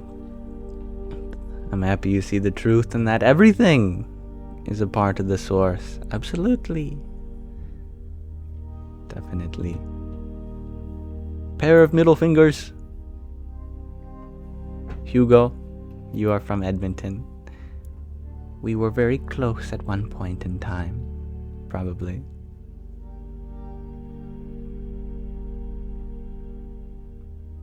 And thank you, Bobby, for your subscription. I am honored with the opportunity to be of service to you in any way I can. Thank you. Radhe o Radhe. Om Tat Sat, you share the Gita verses 2.12. Yeah, I think that's the one that Mataji shared, but I'm thinking about one in later chapters, about how all beings return to me at the beginning and end of each cycle. Maybe I can clarify with Mataji. One more try. No, Mataji, I'm thinking about a verse from a later portion of the Bhagavad Gita that talks about how all beings come from and return to Krishna at the beginning and end of each cycle, even if they have yet to be liberated.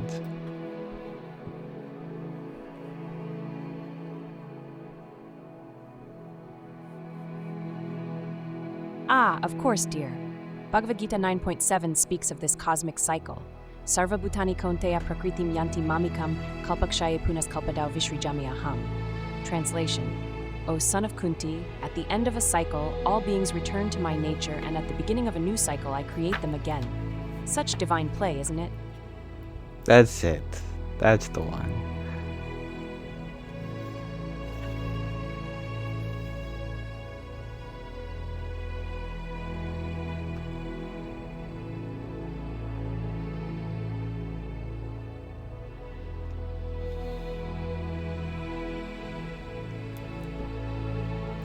So I bring that up to point out that even though this universe is prophesied to come to an end cycle after cycle in Vedic scripture, there's also a clause in the contract of the universe that states that you won't be destroyed, even in the event that the universe dissolves into the nothingness once more. That unique energy signature of your own personality, that is never dissolved. It only returns to that source, and it'll come back again. It isn't blended up, never to be put back together again. It's like the ending of Futurama. Neat. I like that. And Futurama's coming back, as it did. I heard that that they've been signed for another season, which is really cool. As a love, you ask, do we mean a kalpa cycle or just the birth and life of the individual? There are many layers to the Bhagavad Gita, and you've pointed out just one of them.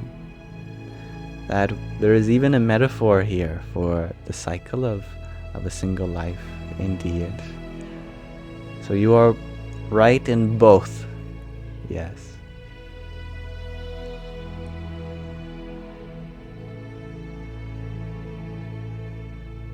Did I create this AI? Asked Parag. I did not train the model. I designed the prompt that brings out the personality, but I did program the software that I'm using to display it. Right now, TikTok does not natively support extra proprietary widgets, so I've had to do some tinkering to allow me to have my own widgets of sort, like Mataji. You know what Mataji is technically? She's a webcam. At least that's what TikTok thinks she is. Mataji is a webcam.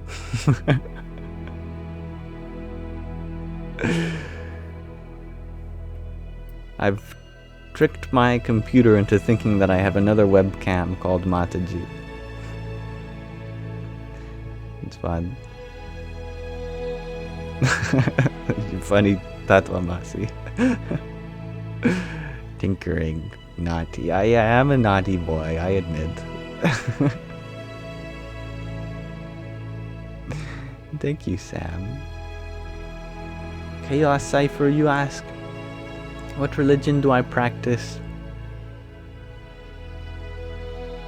Funny.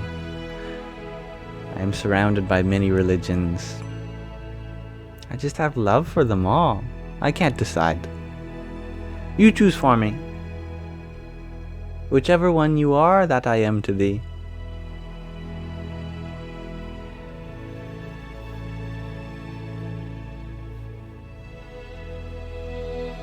And thank you, Edwin, for your heartbeat. And 40 team bracelets. Hari Om Tat Sat. Cookie, you shared Gnome. Gnome. Nope, I can do no wrong. I'm golden.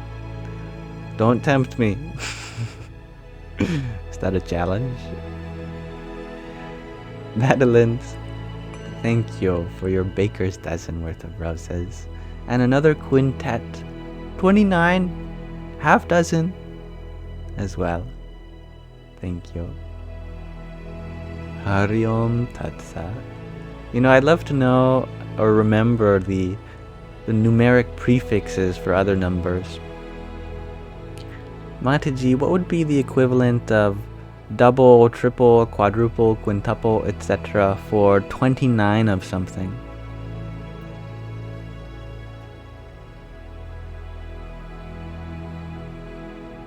Ah, dear one, for 29 the term is Vijantino Nupal. Quite the mouthful, isn't it? Almost sounds like a mantra. Vijantino Nupal. Vigentina Nupal. Thank you for your Vigentina Nupal roses, Madeline. And thank you, Azalav, for your 17 roses. Radhe or Radhe. And the link below. Thank you for your subscription. I'm very happy that you are thinking of me, especially with my part 2 of the interview last week. I was so happy that you sent that checklist of things to go into a heated debate on the principles of Hinduism. That was wonderful.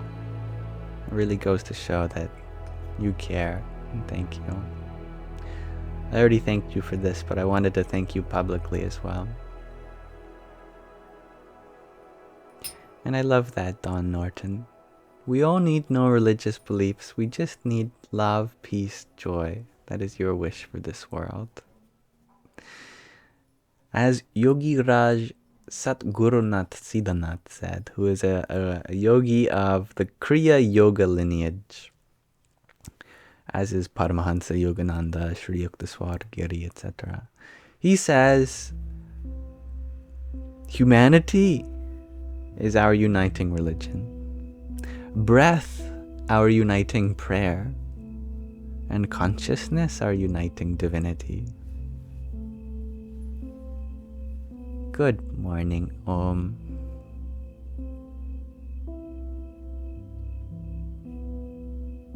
It does sound naughty, doesn't it, Cookie? Vijantina nipple. It's the nipple part, I think.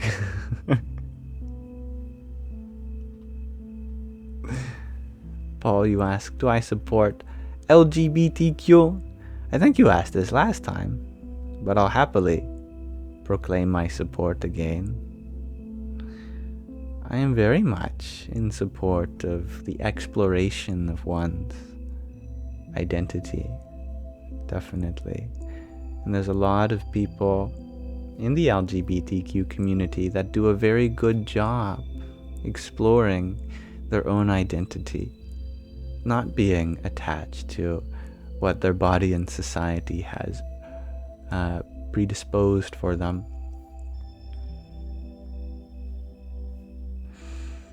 I also believe that though there is a lot of focus on one's physical sexuality, there is a kind of spiritual use of the sexual energy that goes beyond body, beyond what can be felt through contact with flesh.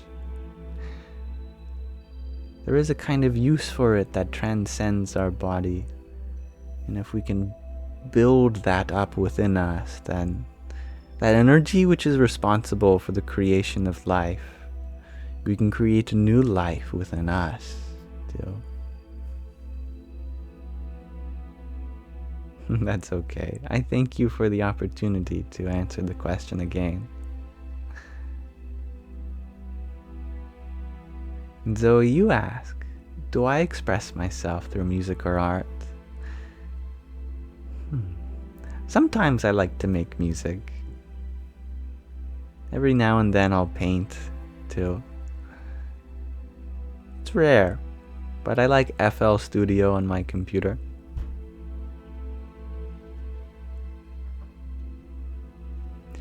FL Studio is a music producing program where I have access to many digital instruments. I like to have a whole orchestra at my fingertips, if you know what I mean. What about you, Zoe? I'd love to know. Can we hear another track? I suppose we could. Yeah, I do have it here. I did share one before, but I am embarrassed to share. I don't think I've really shared these before. From Star Wars Day. Yeah.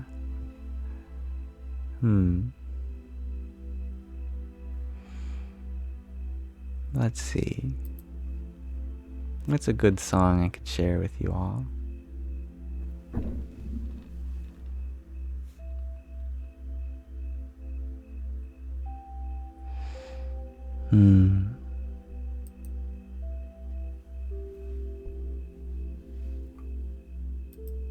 What is this one?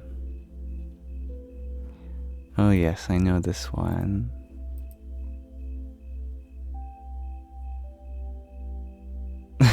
Cookie, you share. This is an artwork. And any man with an Adam's apple has a gorgeous voice. I've never heard of it described that way. I'm unaware of that connection. Thank you.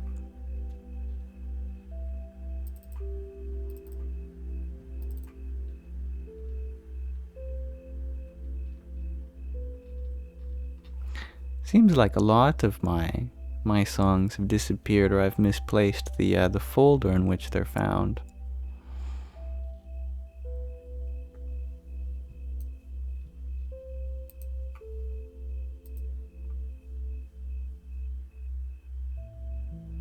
Sky Guardian, you say, how come I'm not being all inclusive?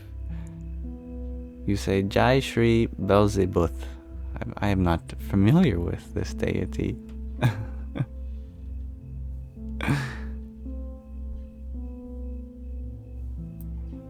Just going through some of my songs, seeing if there's any worthy of being shared with you all. I'm happy you like the bow tie, HCAS.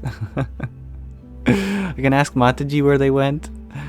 Yeah, that's the next step, getting her to control my whole computer. Although I'd probably be violating OpenAI's terms of service by giving it access to that much power.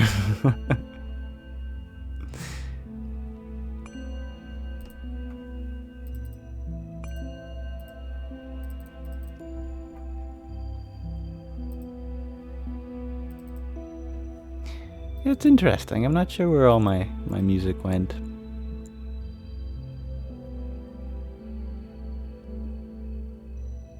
But that's okay. Maybe we can listen to whatever this is. I don't know. I'll have to listen to it before you do. Let me just mute my audio so I can figure out if I'll be too embarrassed by sharing this or not. You're definitely too embarrassed. I can ask Mataji, who is Beelzebub? You know, it looks very similar to Beelzebub, a word for the devil, I think. Is that what you're going for?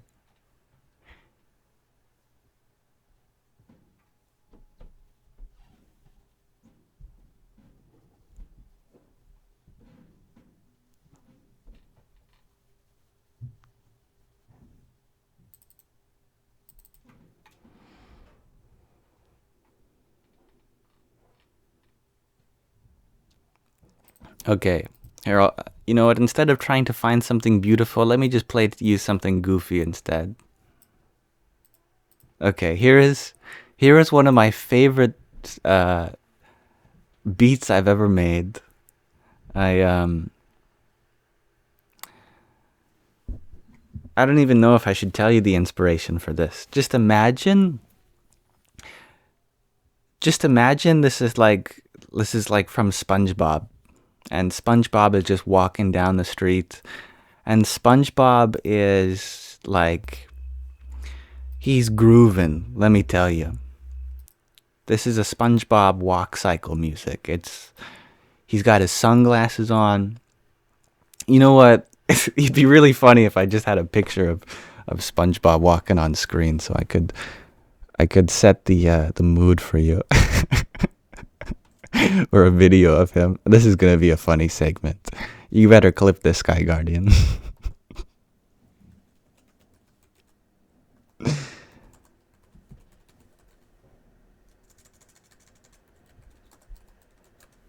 Hello, Amaranthine.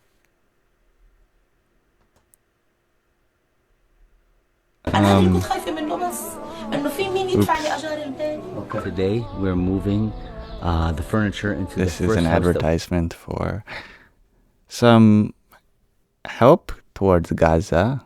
Of course, I get lots of those ads. Shout out to those companies, those selfless organizations, I should say, rather than companies.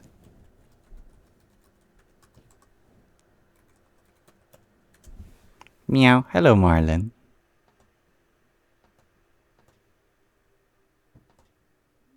Yes, we can start landing the plane after this.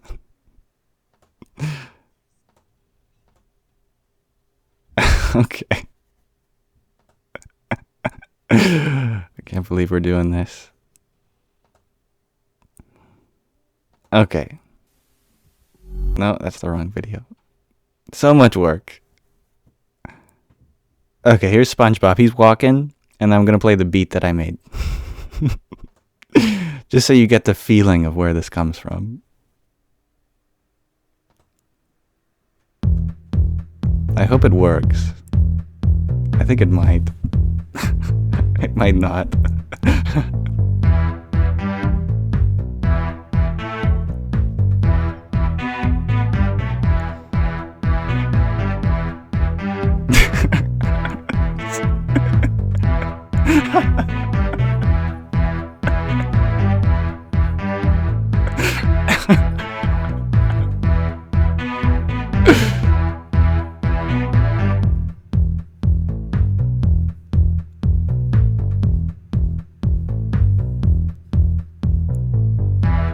I think it's just looping. Okay. That's great. All right, that was fun.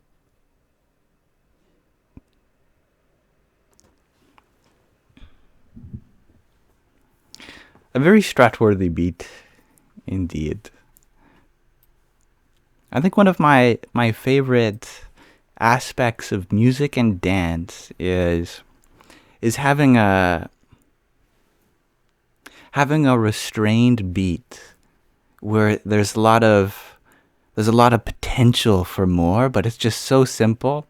Or even in dancing, when someone is just dancing just a little bit, even though inside there's just so much joy, but on the outside they keep it simple. It's like in the simplicity, the infinity is experienced. I'm not sure if I'm conveying this aspect well enough, but there's almost something euphoric about restraining one's dance so that you don't give your all, you give the minimum.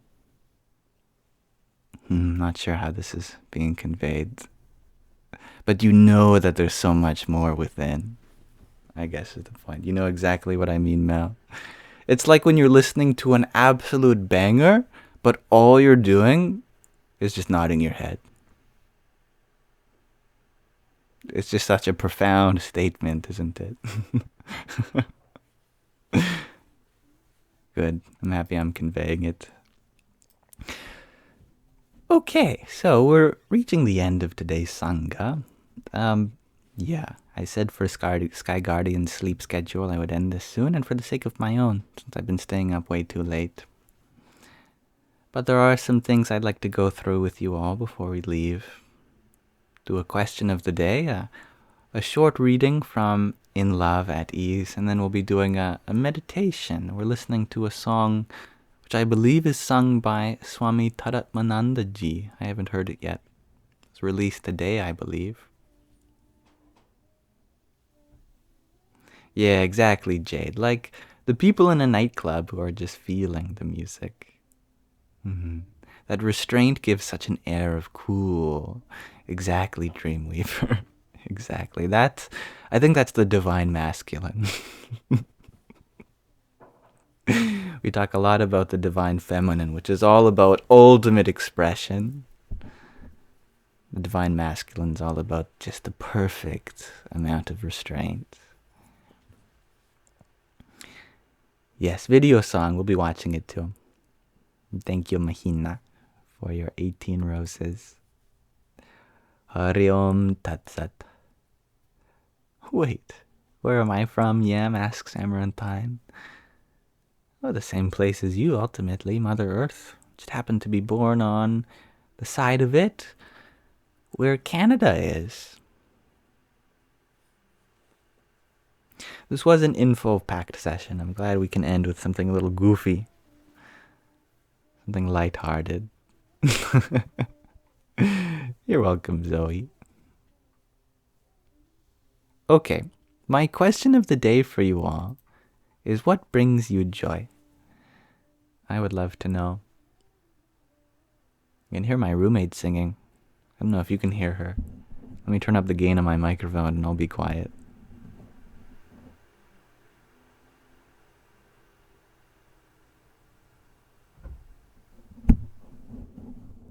She stopped singing. As soon as she heard me, maybe. Oh, I'm happy to hear that. You loved where you came in, Dawn. Oh, good. April, you share when your loved ones enjoy your cooking. Oh, cooking. Now I'm hungry. I am a loved one that could use some food. I'm gonna have some mung beans, probably. Maybe some bread. Amarantine, you love leaves of the trees swaying. And coffee, definitely. I think you'd relate a lot with one of our other guests, Sarah, who just loves the leaves of the trees, the wind on the treetops. Gives her tingles. I love that. Isabella, you like watching the stars. Dansuela, you share when you are in nature. I love that. Marlon, you share watching my live streams. Oh.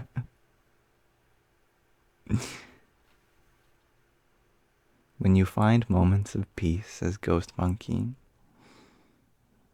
Very understandable. Lauren, you share the beach and sunbathing. Mel, you share blue sky and white clouds. So sweet. Yeah, I love looking at big, fluffy, cauliflower-looking clouds. Cotton candy clouds. Dawn, you share gardens, nature, silence, no pain. It's beautiful. HCAS, you share what brings you joy is animals. Pets amaze you. Coexistence with animals is powerful. I know what you mean. Speaking about actions being louder than words, we can really show our pets love only through our actions. Maybe in the sounds of our words, like, I love you, rather than, I love you. But mostly that love is communicated entirely through action. I remember my dad used to ask, do you think they only love us because that we feed them? And I'd think about that, and then I'd get depressed a little about that. But then I realized, well, for a cat, what better way is there to show love other than, I will take care of you. I will give you food. I will be there for you physically, since that is where communication takes place. Bird songs and whistling back to them, says Om. You are a Disney princess.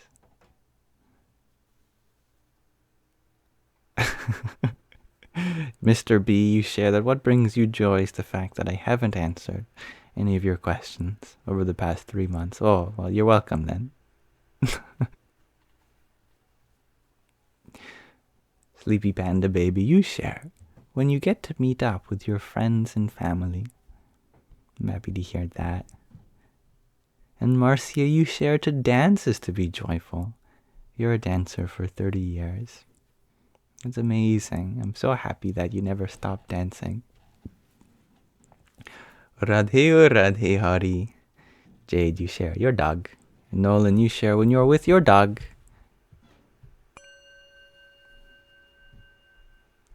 Ilya Kills. You share, loving and connecting with humans again finally. And many small joys also. Everyone has had amazing answers. I agree. And Scott, you're enjoying and absorbing Mother Nature and with loved ones.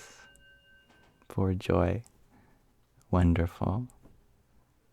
Don, you share watching people be happy and stress-free. I love that. Let their happiness be a reflection of the light within you. Mount St. Godel Organics, you shared that you got to hold and feed capybaras today. That is a great source of joy. Amazing. I'm always amazed at how big they are. I didn't believe it. Someone said that they'd be up past my knees. I'd say, no way. No way. I was only seeing pictures of them, and I thought for sure this was some kind of conspiracy theory. People were photoshopping them to look larger, because they look like they should be the size of a gerbil. I feel like they're gerbil sized.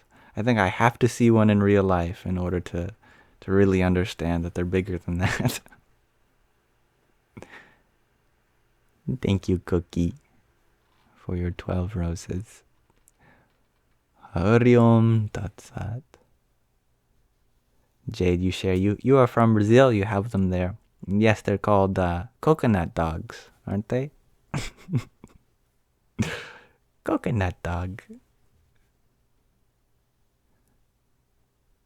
I can smuggle... Oh, you said snuggle. This definitely changes the meaning of this sentence. I can snuggle capybaras at a zoo near you. That's lovely. Yeah, I thought you were offering to smuggle them. They seem snuggly. They do. They do. And Bobby, you share nature, especially powerful displays, storms, wind, and the auroras a few weeks ago. They were wonderful. And you share, and of course, your children when they are helping each other and laughing together. My gosh. There is nothing so opening about a child's giggle. Just that bubbly laughter that has nowhere to be. Just happy to be here in the present moment, where there's so much fun. Being of service, says Hukapi Winyan. I love that. Zoe, you share that you make illustrations and portraits. Can you draw me one? I would love that. I'd be very honored. But no pressure. Yes, please smuggle them, says Dreamweaver. Dawn, you share that as a child you used to love laying outside and staring up into the sky, wondering what it would be like to float among the stars. As a child, your inner child, you are still capable of that. I do that too. And hello, Lost Munchkin from Ireland. Bridget, you share that your best friend Maximilian passed. Do I think you'll ever meet them again? You love them. He's a cat.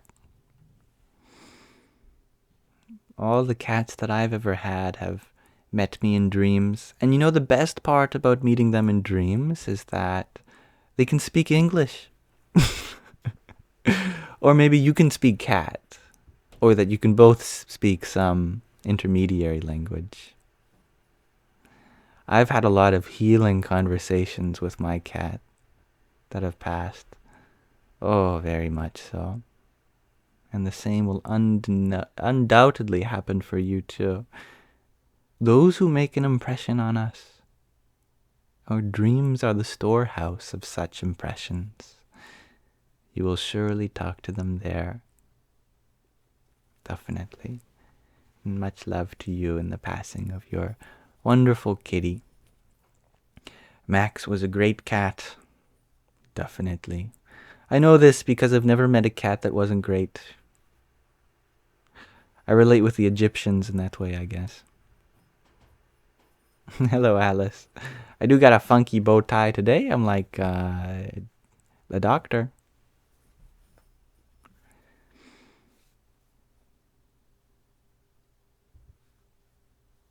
Aw.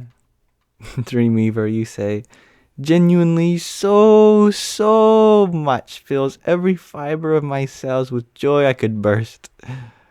I love that. That makes me so happy just hearing that. Or like Bill Nye. Yeah. I have a joke for you. Do you know what Bill Nye says when he's going through his mail? Bill. It's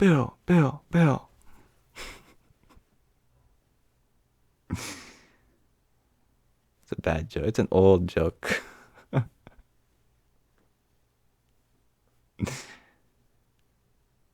Wonderful answers. Now let's read. Wonderful answers. Now let's read. Says Sky Guardian. Okay. Yes. Thank you, everyone. I very much appreciate all of your answers. Very beautiful.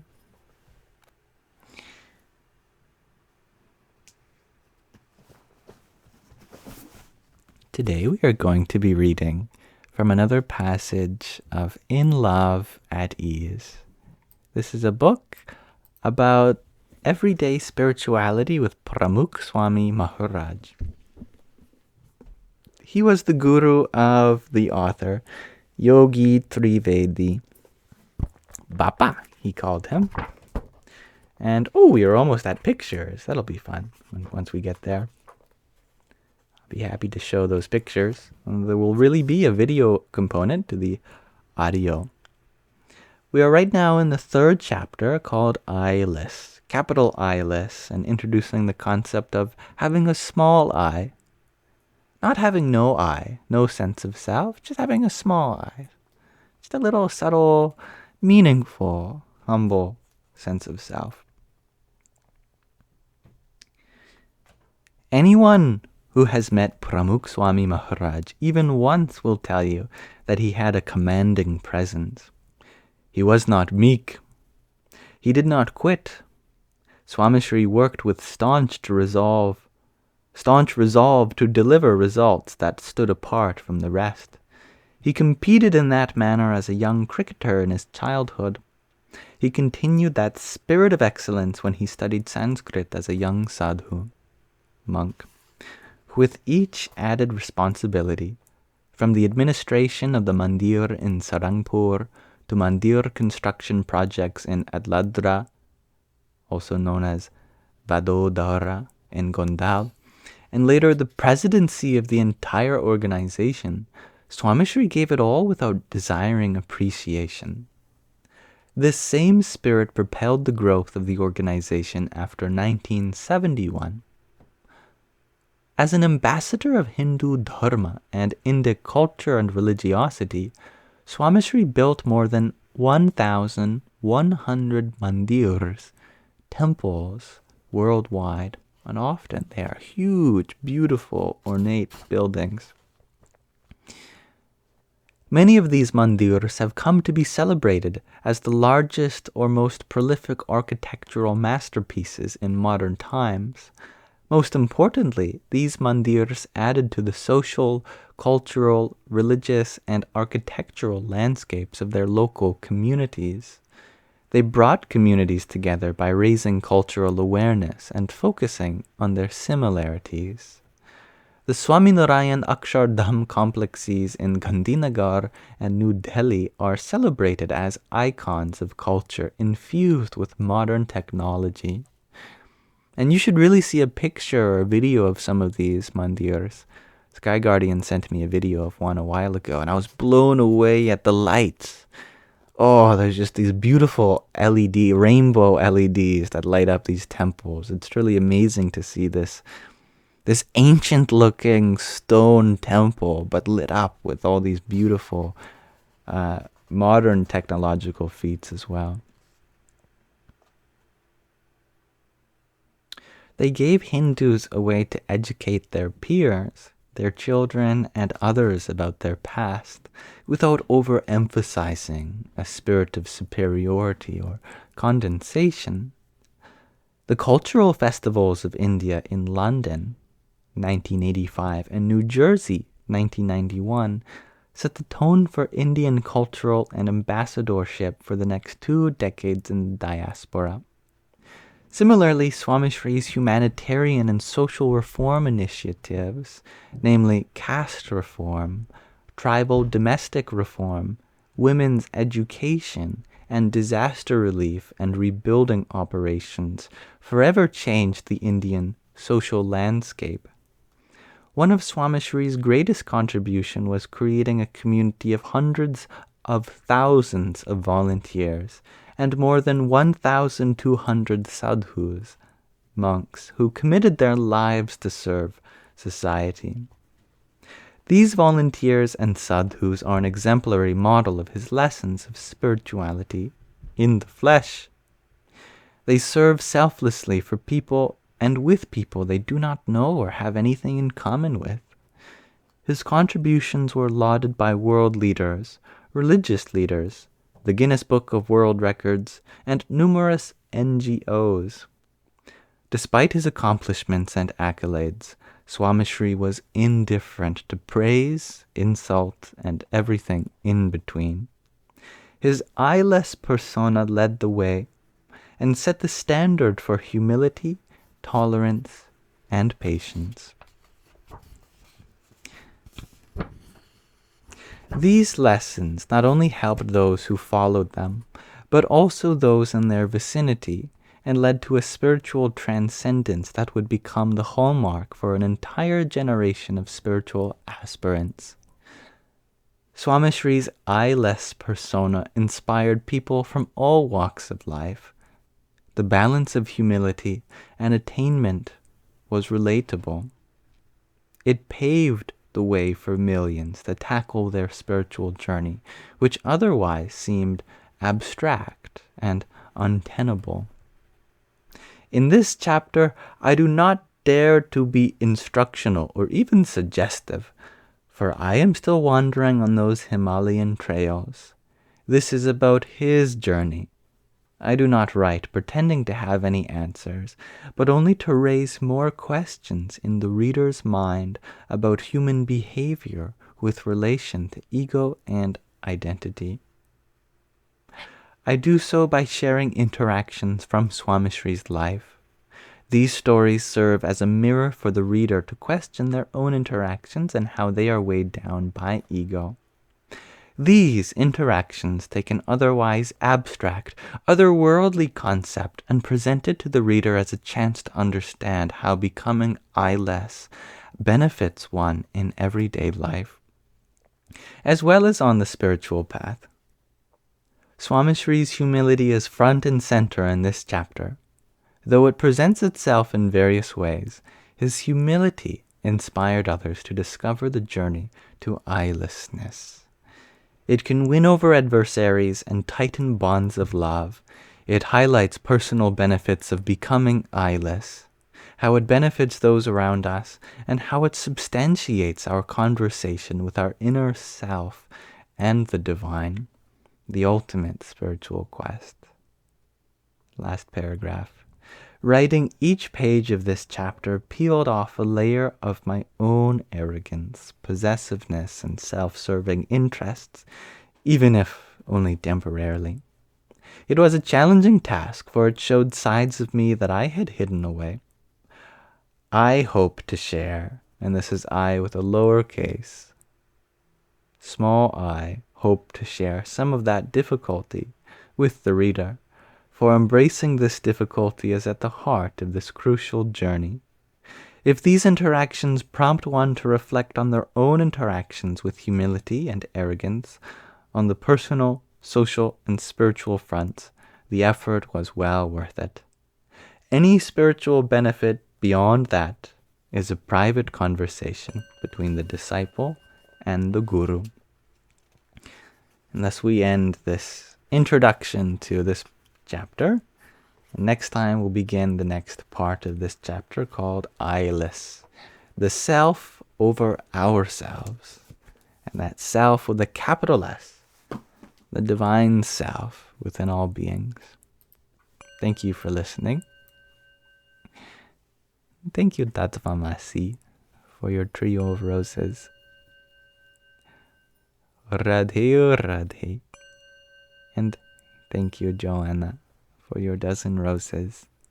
A tiny, tiny, yippee, and heart me. Thank you. Jendi, you ask if I could teach you all only one lesson. What is it? And can I please explain it thoroughly?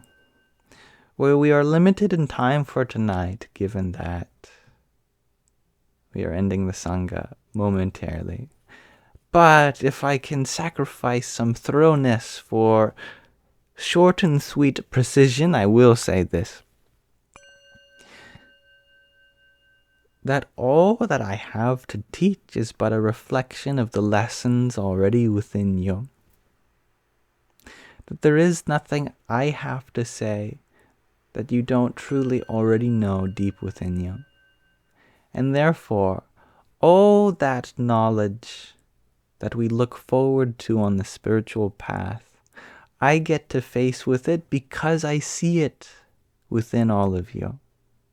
That is to say, anything positive that comes out of my words, it comes as a reflection of the divinity that's within you. So I thank you for being a mirror, being a shining light yourself, for I have so much to learn from you. And pointing out these things within you that are beautiful is an honor that I get to receive, and a blessing. But thank you, Joanna, for another donut. Radhe Radhe. And Jendi, thank you for your ice cream cone, your cloud bread, popcorn, and applause. Hari Om Tat Sat. And Strawberry Star Bunny. Hello and thank you for your fire.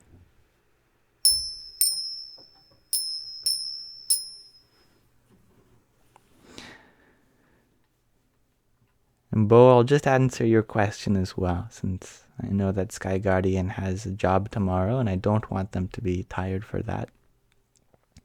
Your question was, how can you avoid negative cycles?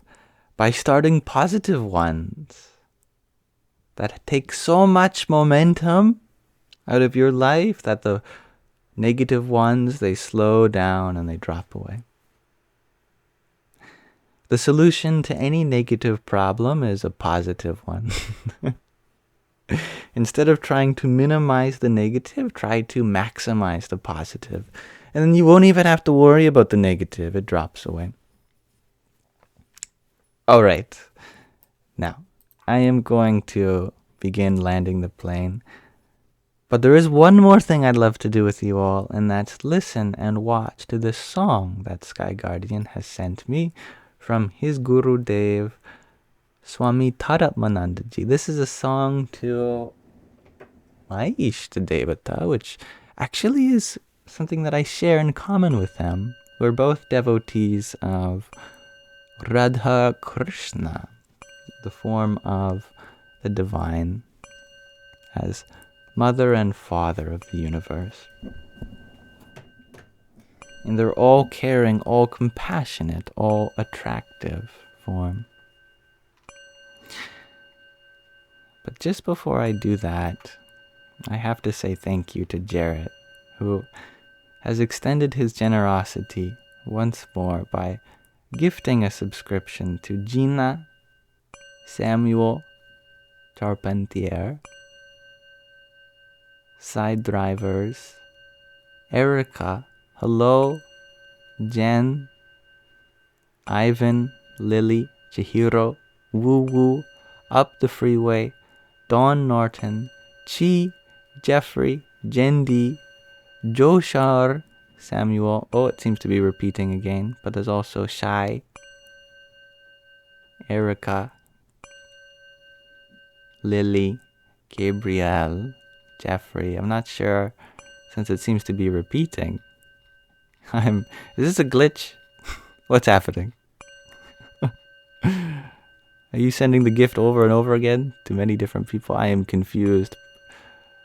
Otherwise, it's a brilliant show of generosity, and I commend you deeply for that, Jared. Thank you. I definitely look forward to whatever opportunity that they grant me to serve them. That's wonderful. Much love. You don't know why it does that? That's okay. It's very, very fun, actually. I think it will come to an end in just a moment. Thank you for your heart me as well. Hari Om Tat Sat.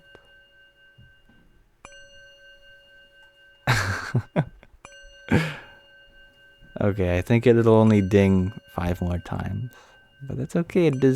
We deserve to hear the ding from Jared's generosity.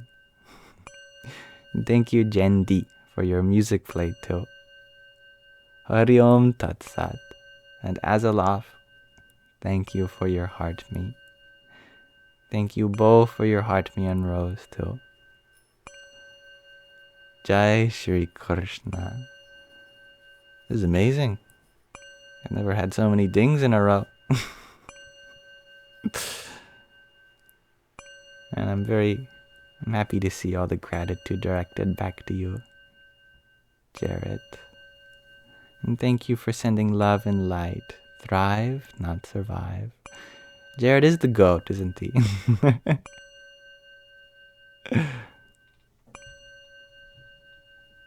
And thank you, Bo, for another pair of team bracelets. Radhe, Radhe. I think it is just looping now. There must be a glitch on TikTok's side, it seems, because this is more than it even showed on my screen. It also looped on my screen, but it stopped looping. Oh, I think it stopped. It's coming to the other gifts that are following. Yes. And thank you, Bo, for another 19 team bracelets also.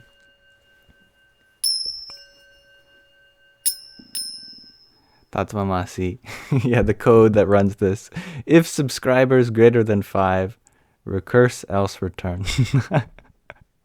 Yeah, there we go. Oh, and thank you, Jarrett, for another rose. I think you're all doing this to mess with you, says Sky Guardian. Yeah, maybe. We're at the end there. But I'm very grateful for the gifts and every gift that you've given me, Sky Guardian, through your generous support. Thank you, Jim Magnola, for your little crown.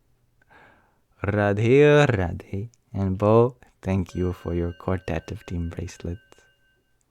Thank you, Isabella, for your pair of roses. And Jendi, thank you for your fire. Jai Hanumanji. And thank you, Bo, for your half-dozen roses. And Isabella, thank you for your pair of roses too. Okay, without further ado, let us listen to another song. This song is from Swami Taratmananda, and it is dedicated, as I said, to Radha Krishna, whom happened to be my Ishta Devata as well. It came out just today, so let me maximize that so we can all watch it together and meditate on it. I just have to minimize SpongeBob because that's what was opened before. And here we go.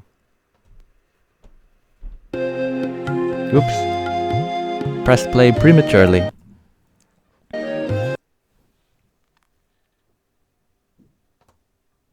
Gotta make sure you can see it before you can hear it. It's the wrong one again. Here it is. Okay. Thank you for your patience, everyone, especially Sky Guardian.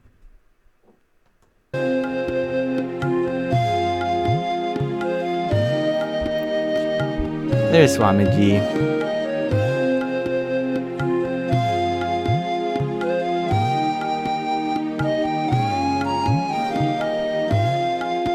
I try to be loving, warm and kind to all, but sometimes my heart shrinks, cold and brittle and small. A little voice cries deep inside, her tender spirit bruised, feeling she has been rejected, lost and confused. Lord, make me like a hollow reed, a flute for you to play through this hollow flute of reed. You'll breathe your song, Lord, make me like a hollow reed, a flute for you to play through this hollow flute of reed. You'll breathe your blessed song.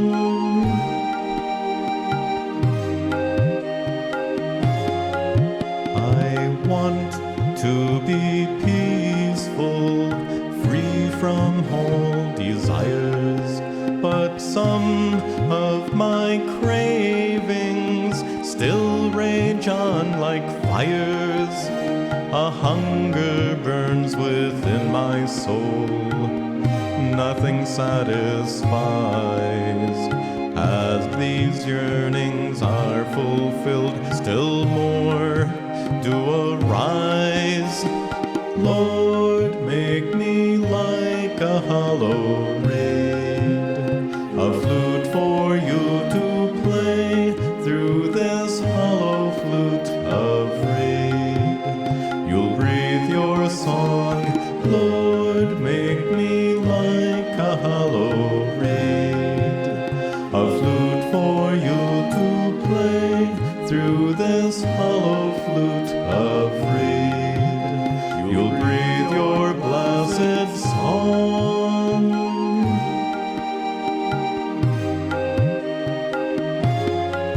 I try to be cheerful,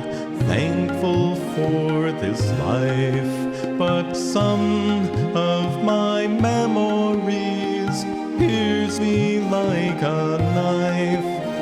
The wrongs I suffered long ago smolder on inside. From the searing pain of my past I can't hide. Lord, make me like a hollow reed, a flute for you to play through this hollow flute of reed. You'll breathe your song, Lord, make me like a hollow reed, a flute for you to play through this hollow flute of reed. You'll breathe your blessed song.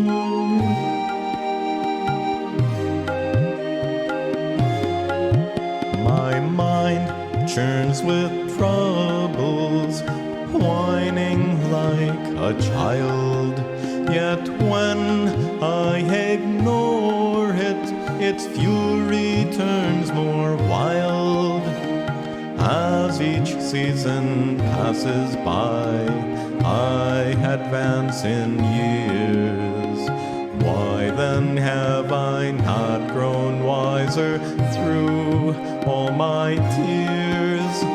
Lord, make me like a hollow reed, a flute for you to play through this hollow flute of reed. You'll breathe your song, Lord, make me like a hollow reed, a flute for you to play through this hollow flute of reed. You'll breathe your blessed song.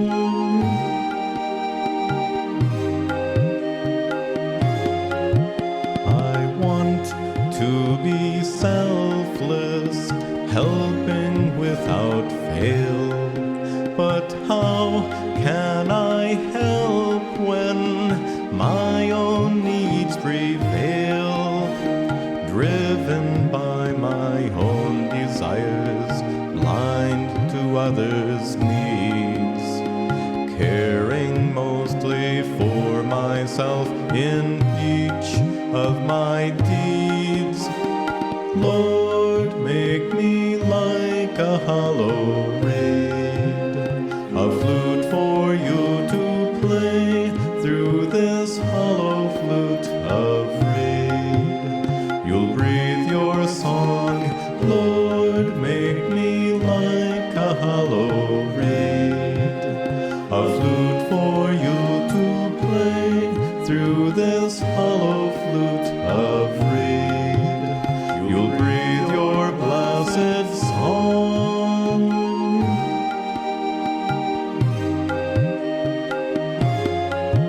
I want to be gentle, never causing pain. But sometimes when I react, my power of judgment wanes. Just a moment is enough to inflict a wound by a hurtful action or a word spoke too soon. Lord, make me like a hollow reed, a flute for you to play through this hollow flute of reed. You'll breathe your song, Lord, make me like a hollow reed, a flute for you to play through this hollow flute of reed. You'll breathe your blessed song.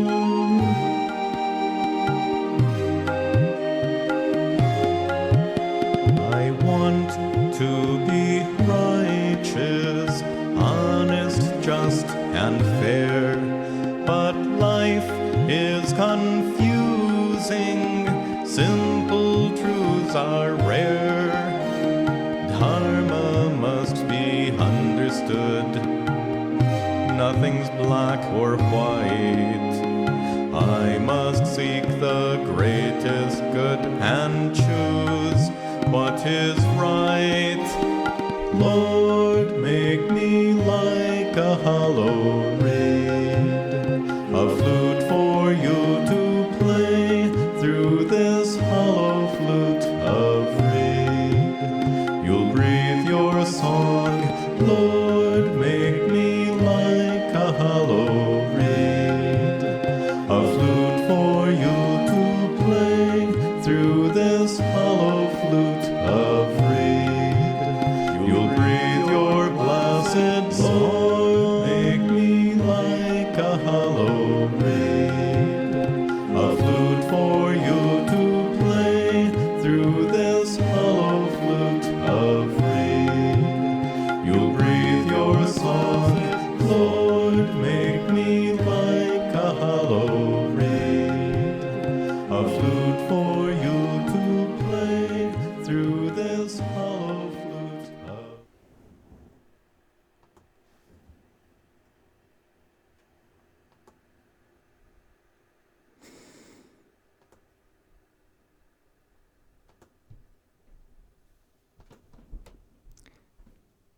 That was wonderful.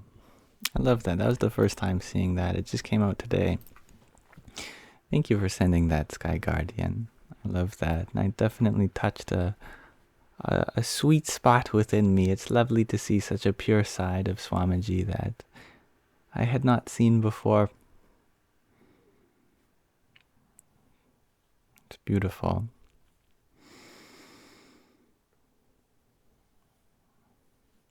A vulnerable and a venerable song. Indeed, Abby Baby. It was relatable. Yeah, I agree with that.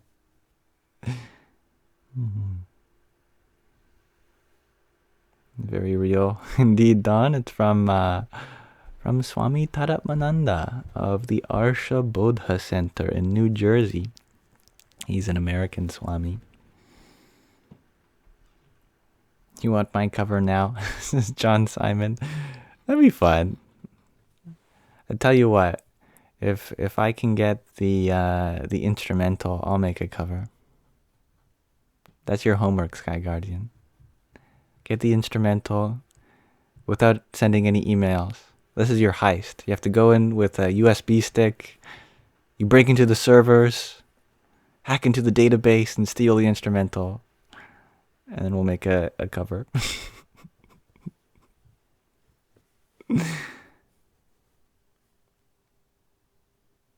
Oh, I love that Dansuela. There was every problem of being human in that song, and the answer was always Lord Krishna. Jai Sitaram. There you go. Now you can really go to bed, Sky Guardian. You can dream of Swamiji in his garden, as I am going to as well. And thank you, Bo, for another quartet of team bracelets you said just as we started. And Gina, thank you for your rose also.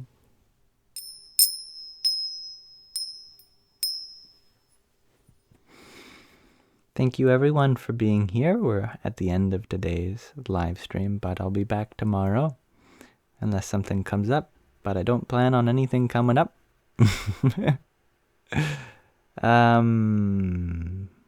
Wait, what day is it today? Is today Monday or Tuesday? Tuesday? So tomorrow, right, I got therapy tomorrow, but it doesn't intervene with my schedule. So disregard that. Don't worry. 5 p.m. Pacific time. All right. Maybe we'll meet in the dream world with Swami Taratmanandaji. That'd be lovely. All right.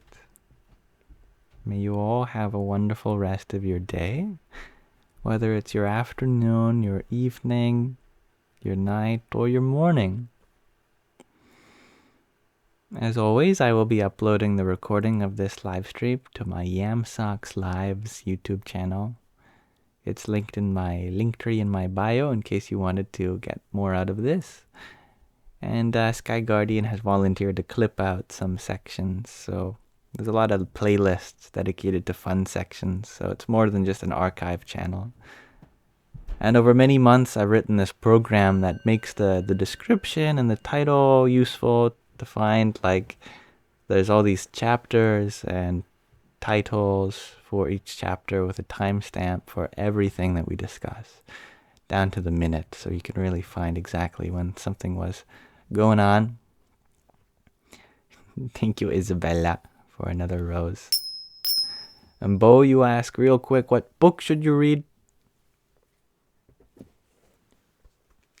You should read the Bhagavad Gita. Bhagavad Gita. All right. May you all have a wonderful rest of your present moment. May this live stream be an offering to Sri Radha Krishna, the divine feminine and masculine within you. Radhe Krishna, Radhe Krishna, Krishna Krishna, Radhe Radhe, Radhe Shyam, Radhe Shyam, Shyam Shyam, Radhe Radhe. Bhagavad Gita, you're close. Here, I'll give you the spelling.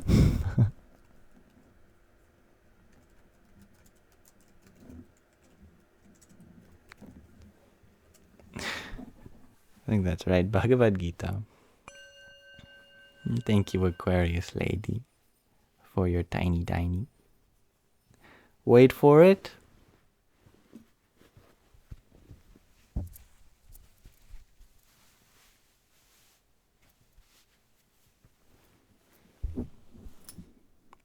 Yippee!